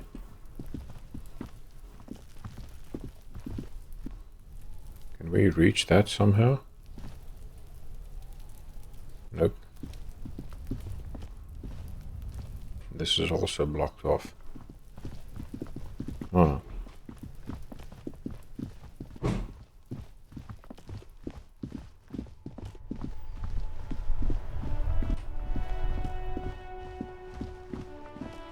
Who's this? Hello, sir. Step right in. The store is open. A young girl with chubby red cheeks waves at you, smiling. Her nose is also red from the cold. Hello. I know, sir. I didn't mean to say that. Are you interested in a new and exciting book? I didn't want to click that. I clicked the wrong one. What kind of store is this anyway? It's a bookstore, sir. We sell books, postcards, and some board games. It's called Crime, Romance, and Biographies of Famous People. Okay. Whoa, whoa, whoa, whoa. Hold your horses, little girl.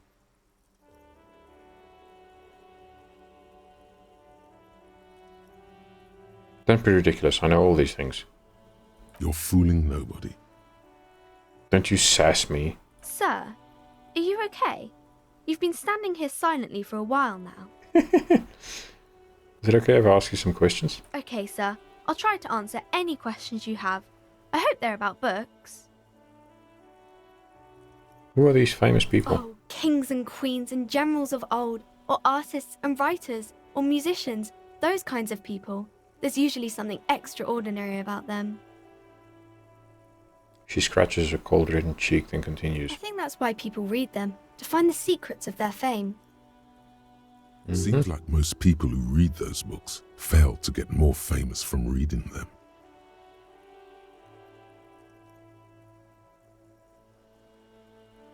Reading those doesn't make the readers more famous, does it? But it does make the famous people more famous. She smiles gleefully.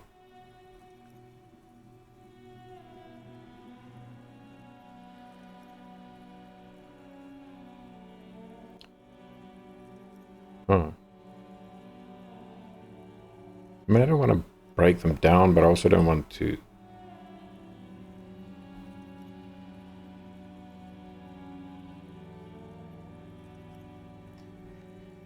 Fame sounds delicious. Famous for vain people. These famous people sound like a bunch of dorks. Okay, sir. What is this crime business? Oh, come on, dude. Don't be a dumbass. What is your name? My name is Annette, sir. My mum, her name is Plaisance. She owns the store. She's inside minding the register or organising the stock. The girl gazes at the window, then suddenly jolts, her eyes wide as if recalling something. Feel free to step in and browse our wares. And you're standing out here in the cold because? I'm signalling that the store is open. Otherwise, people might not know. They'd miss out on the crime, romance, and biographies of famous people. I mean, couldn't you just put up a notice that says, "Store open, why must you stand out here in the snow?" A sudden gush of wind turns the pages of the books on the counters. She covers her face, smiling. But she's cold.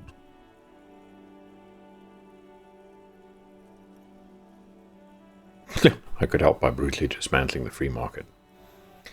You're cold. Can I help in some way? Kind of you to offer, sir. She doesn't know what else to say. What could you do to help her anyway? I should have a word with the store owner, maybe. Oh, no, sir. I'm happy to help Mum by luring in customers. Besides, I have some hot juice in my vacuum bottle to keep warm. Hot juice. That sounds disgusting.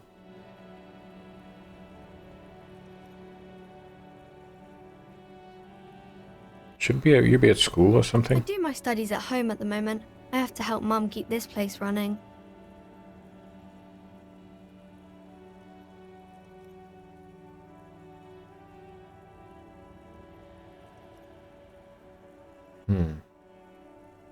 I mean, I get it. School?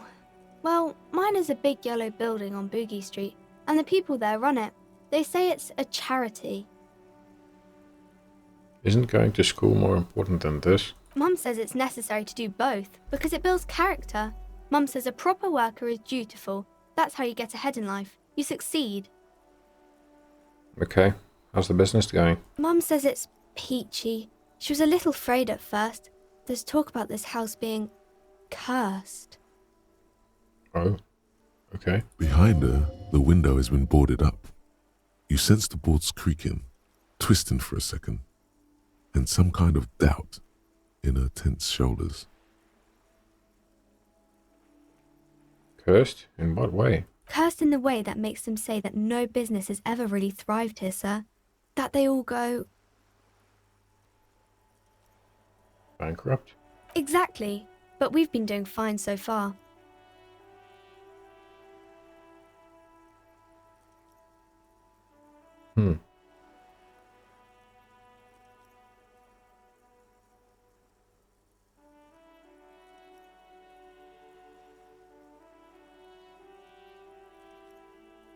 We can go into the bookstore and ask about the case, but I don't see much more to look into here.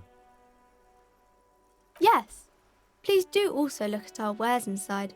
The postcards and board games are there, sir.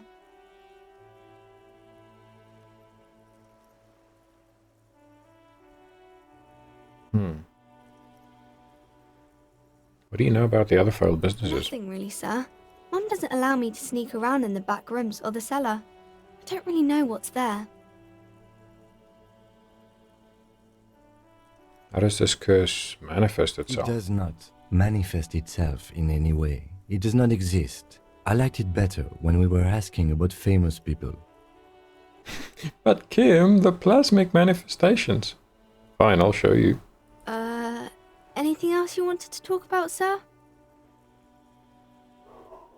Enough about the curse for now. Maybe I can tell you about some of our books instead. Okay, bye. See you around the net.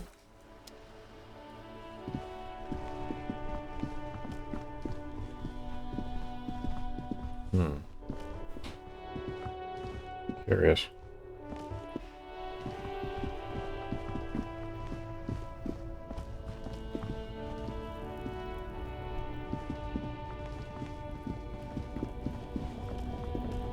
I still don't know how we are going to get that guy off the tree. Fritte. Okay. Saffron Picker, welcome to Revachol. This guy is so rude. Okay. What is this? Whirling in Rags. That's right, that's what's the name.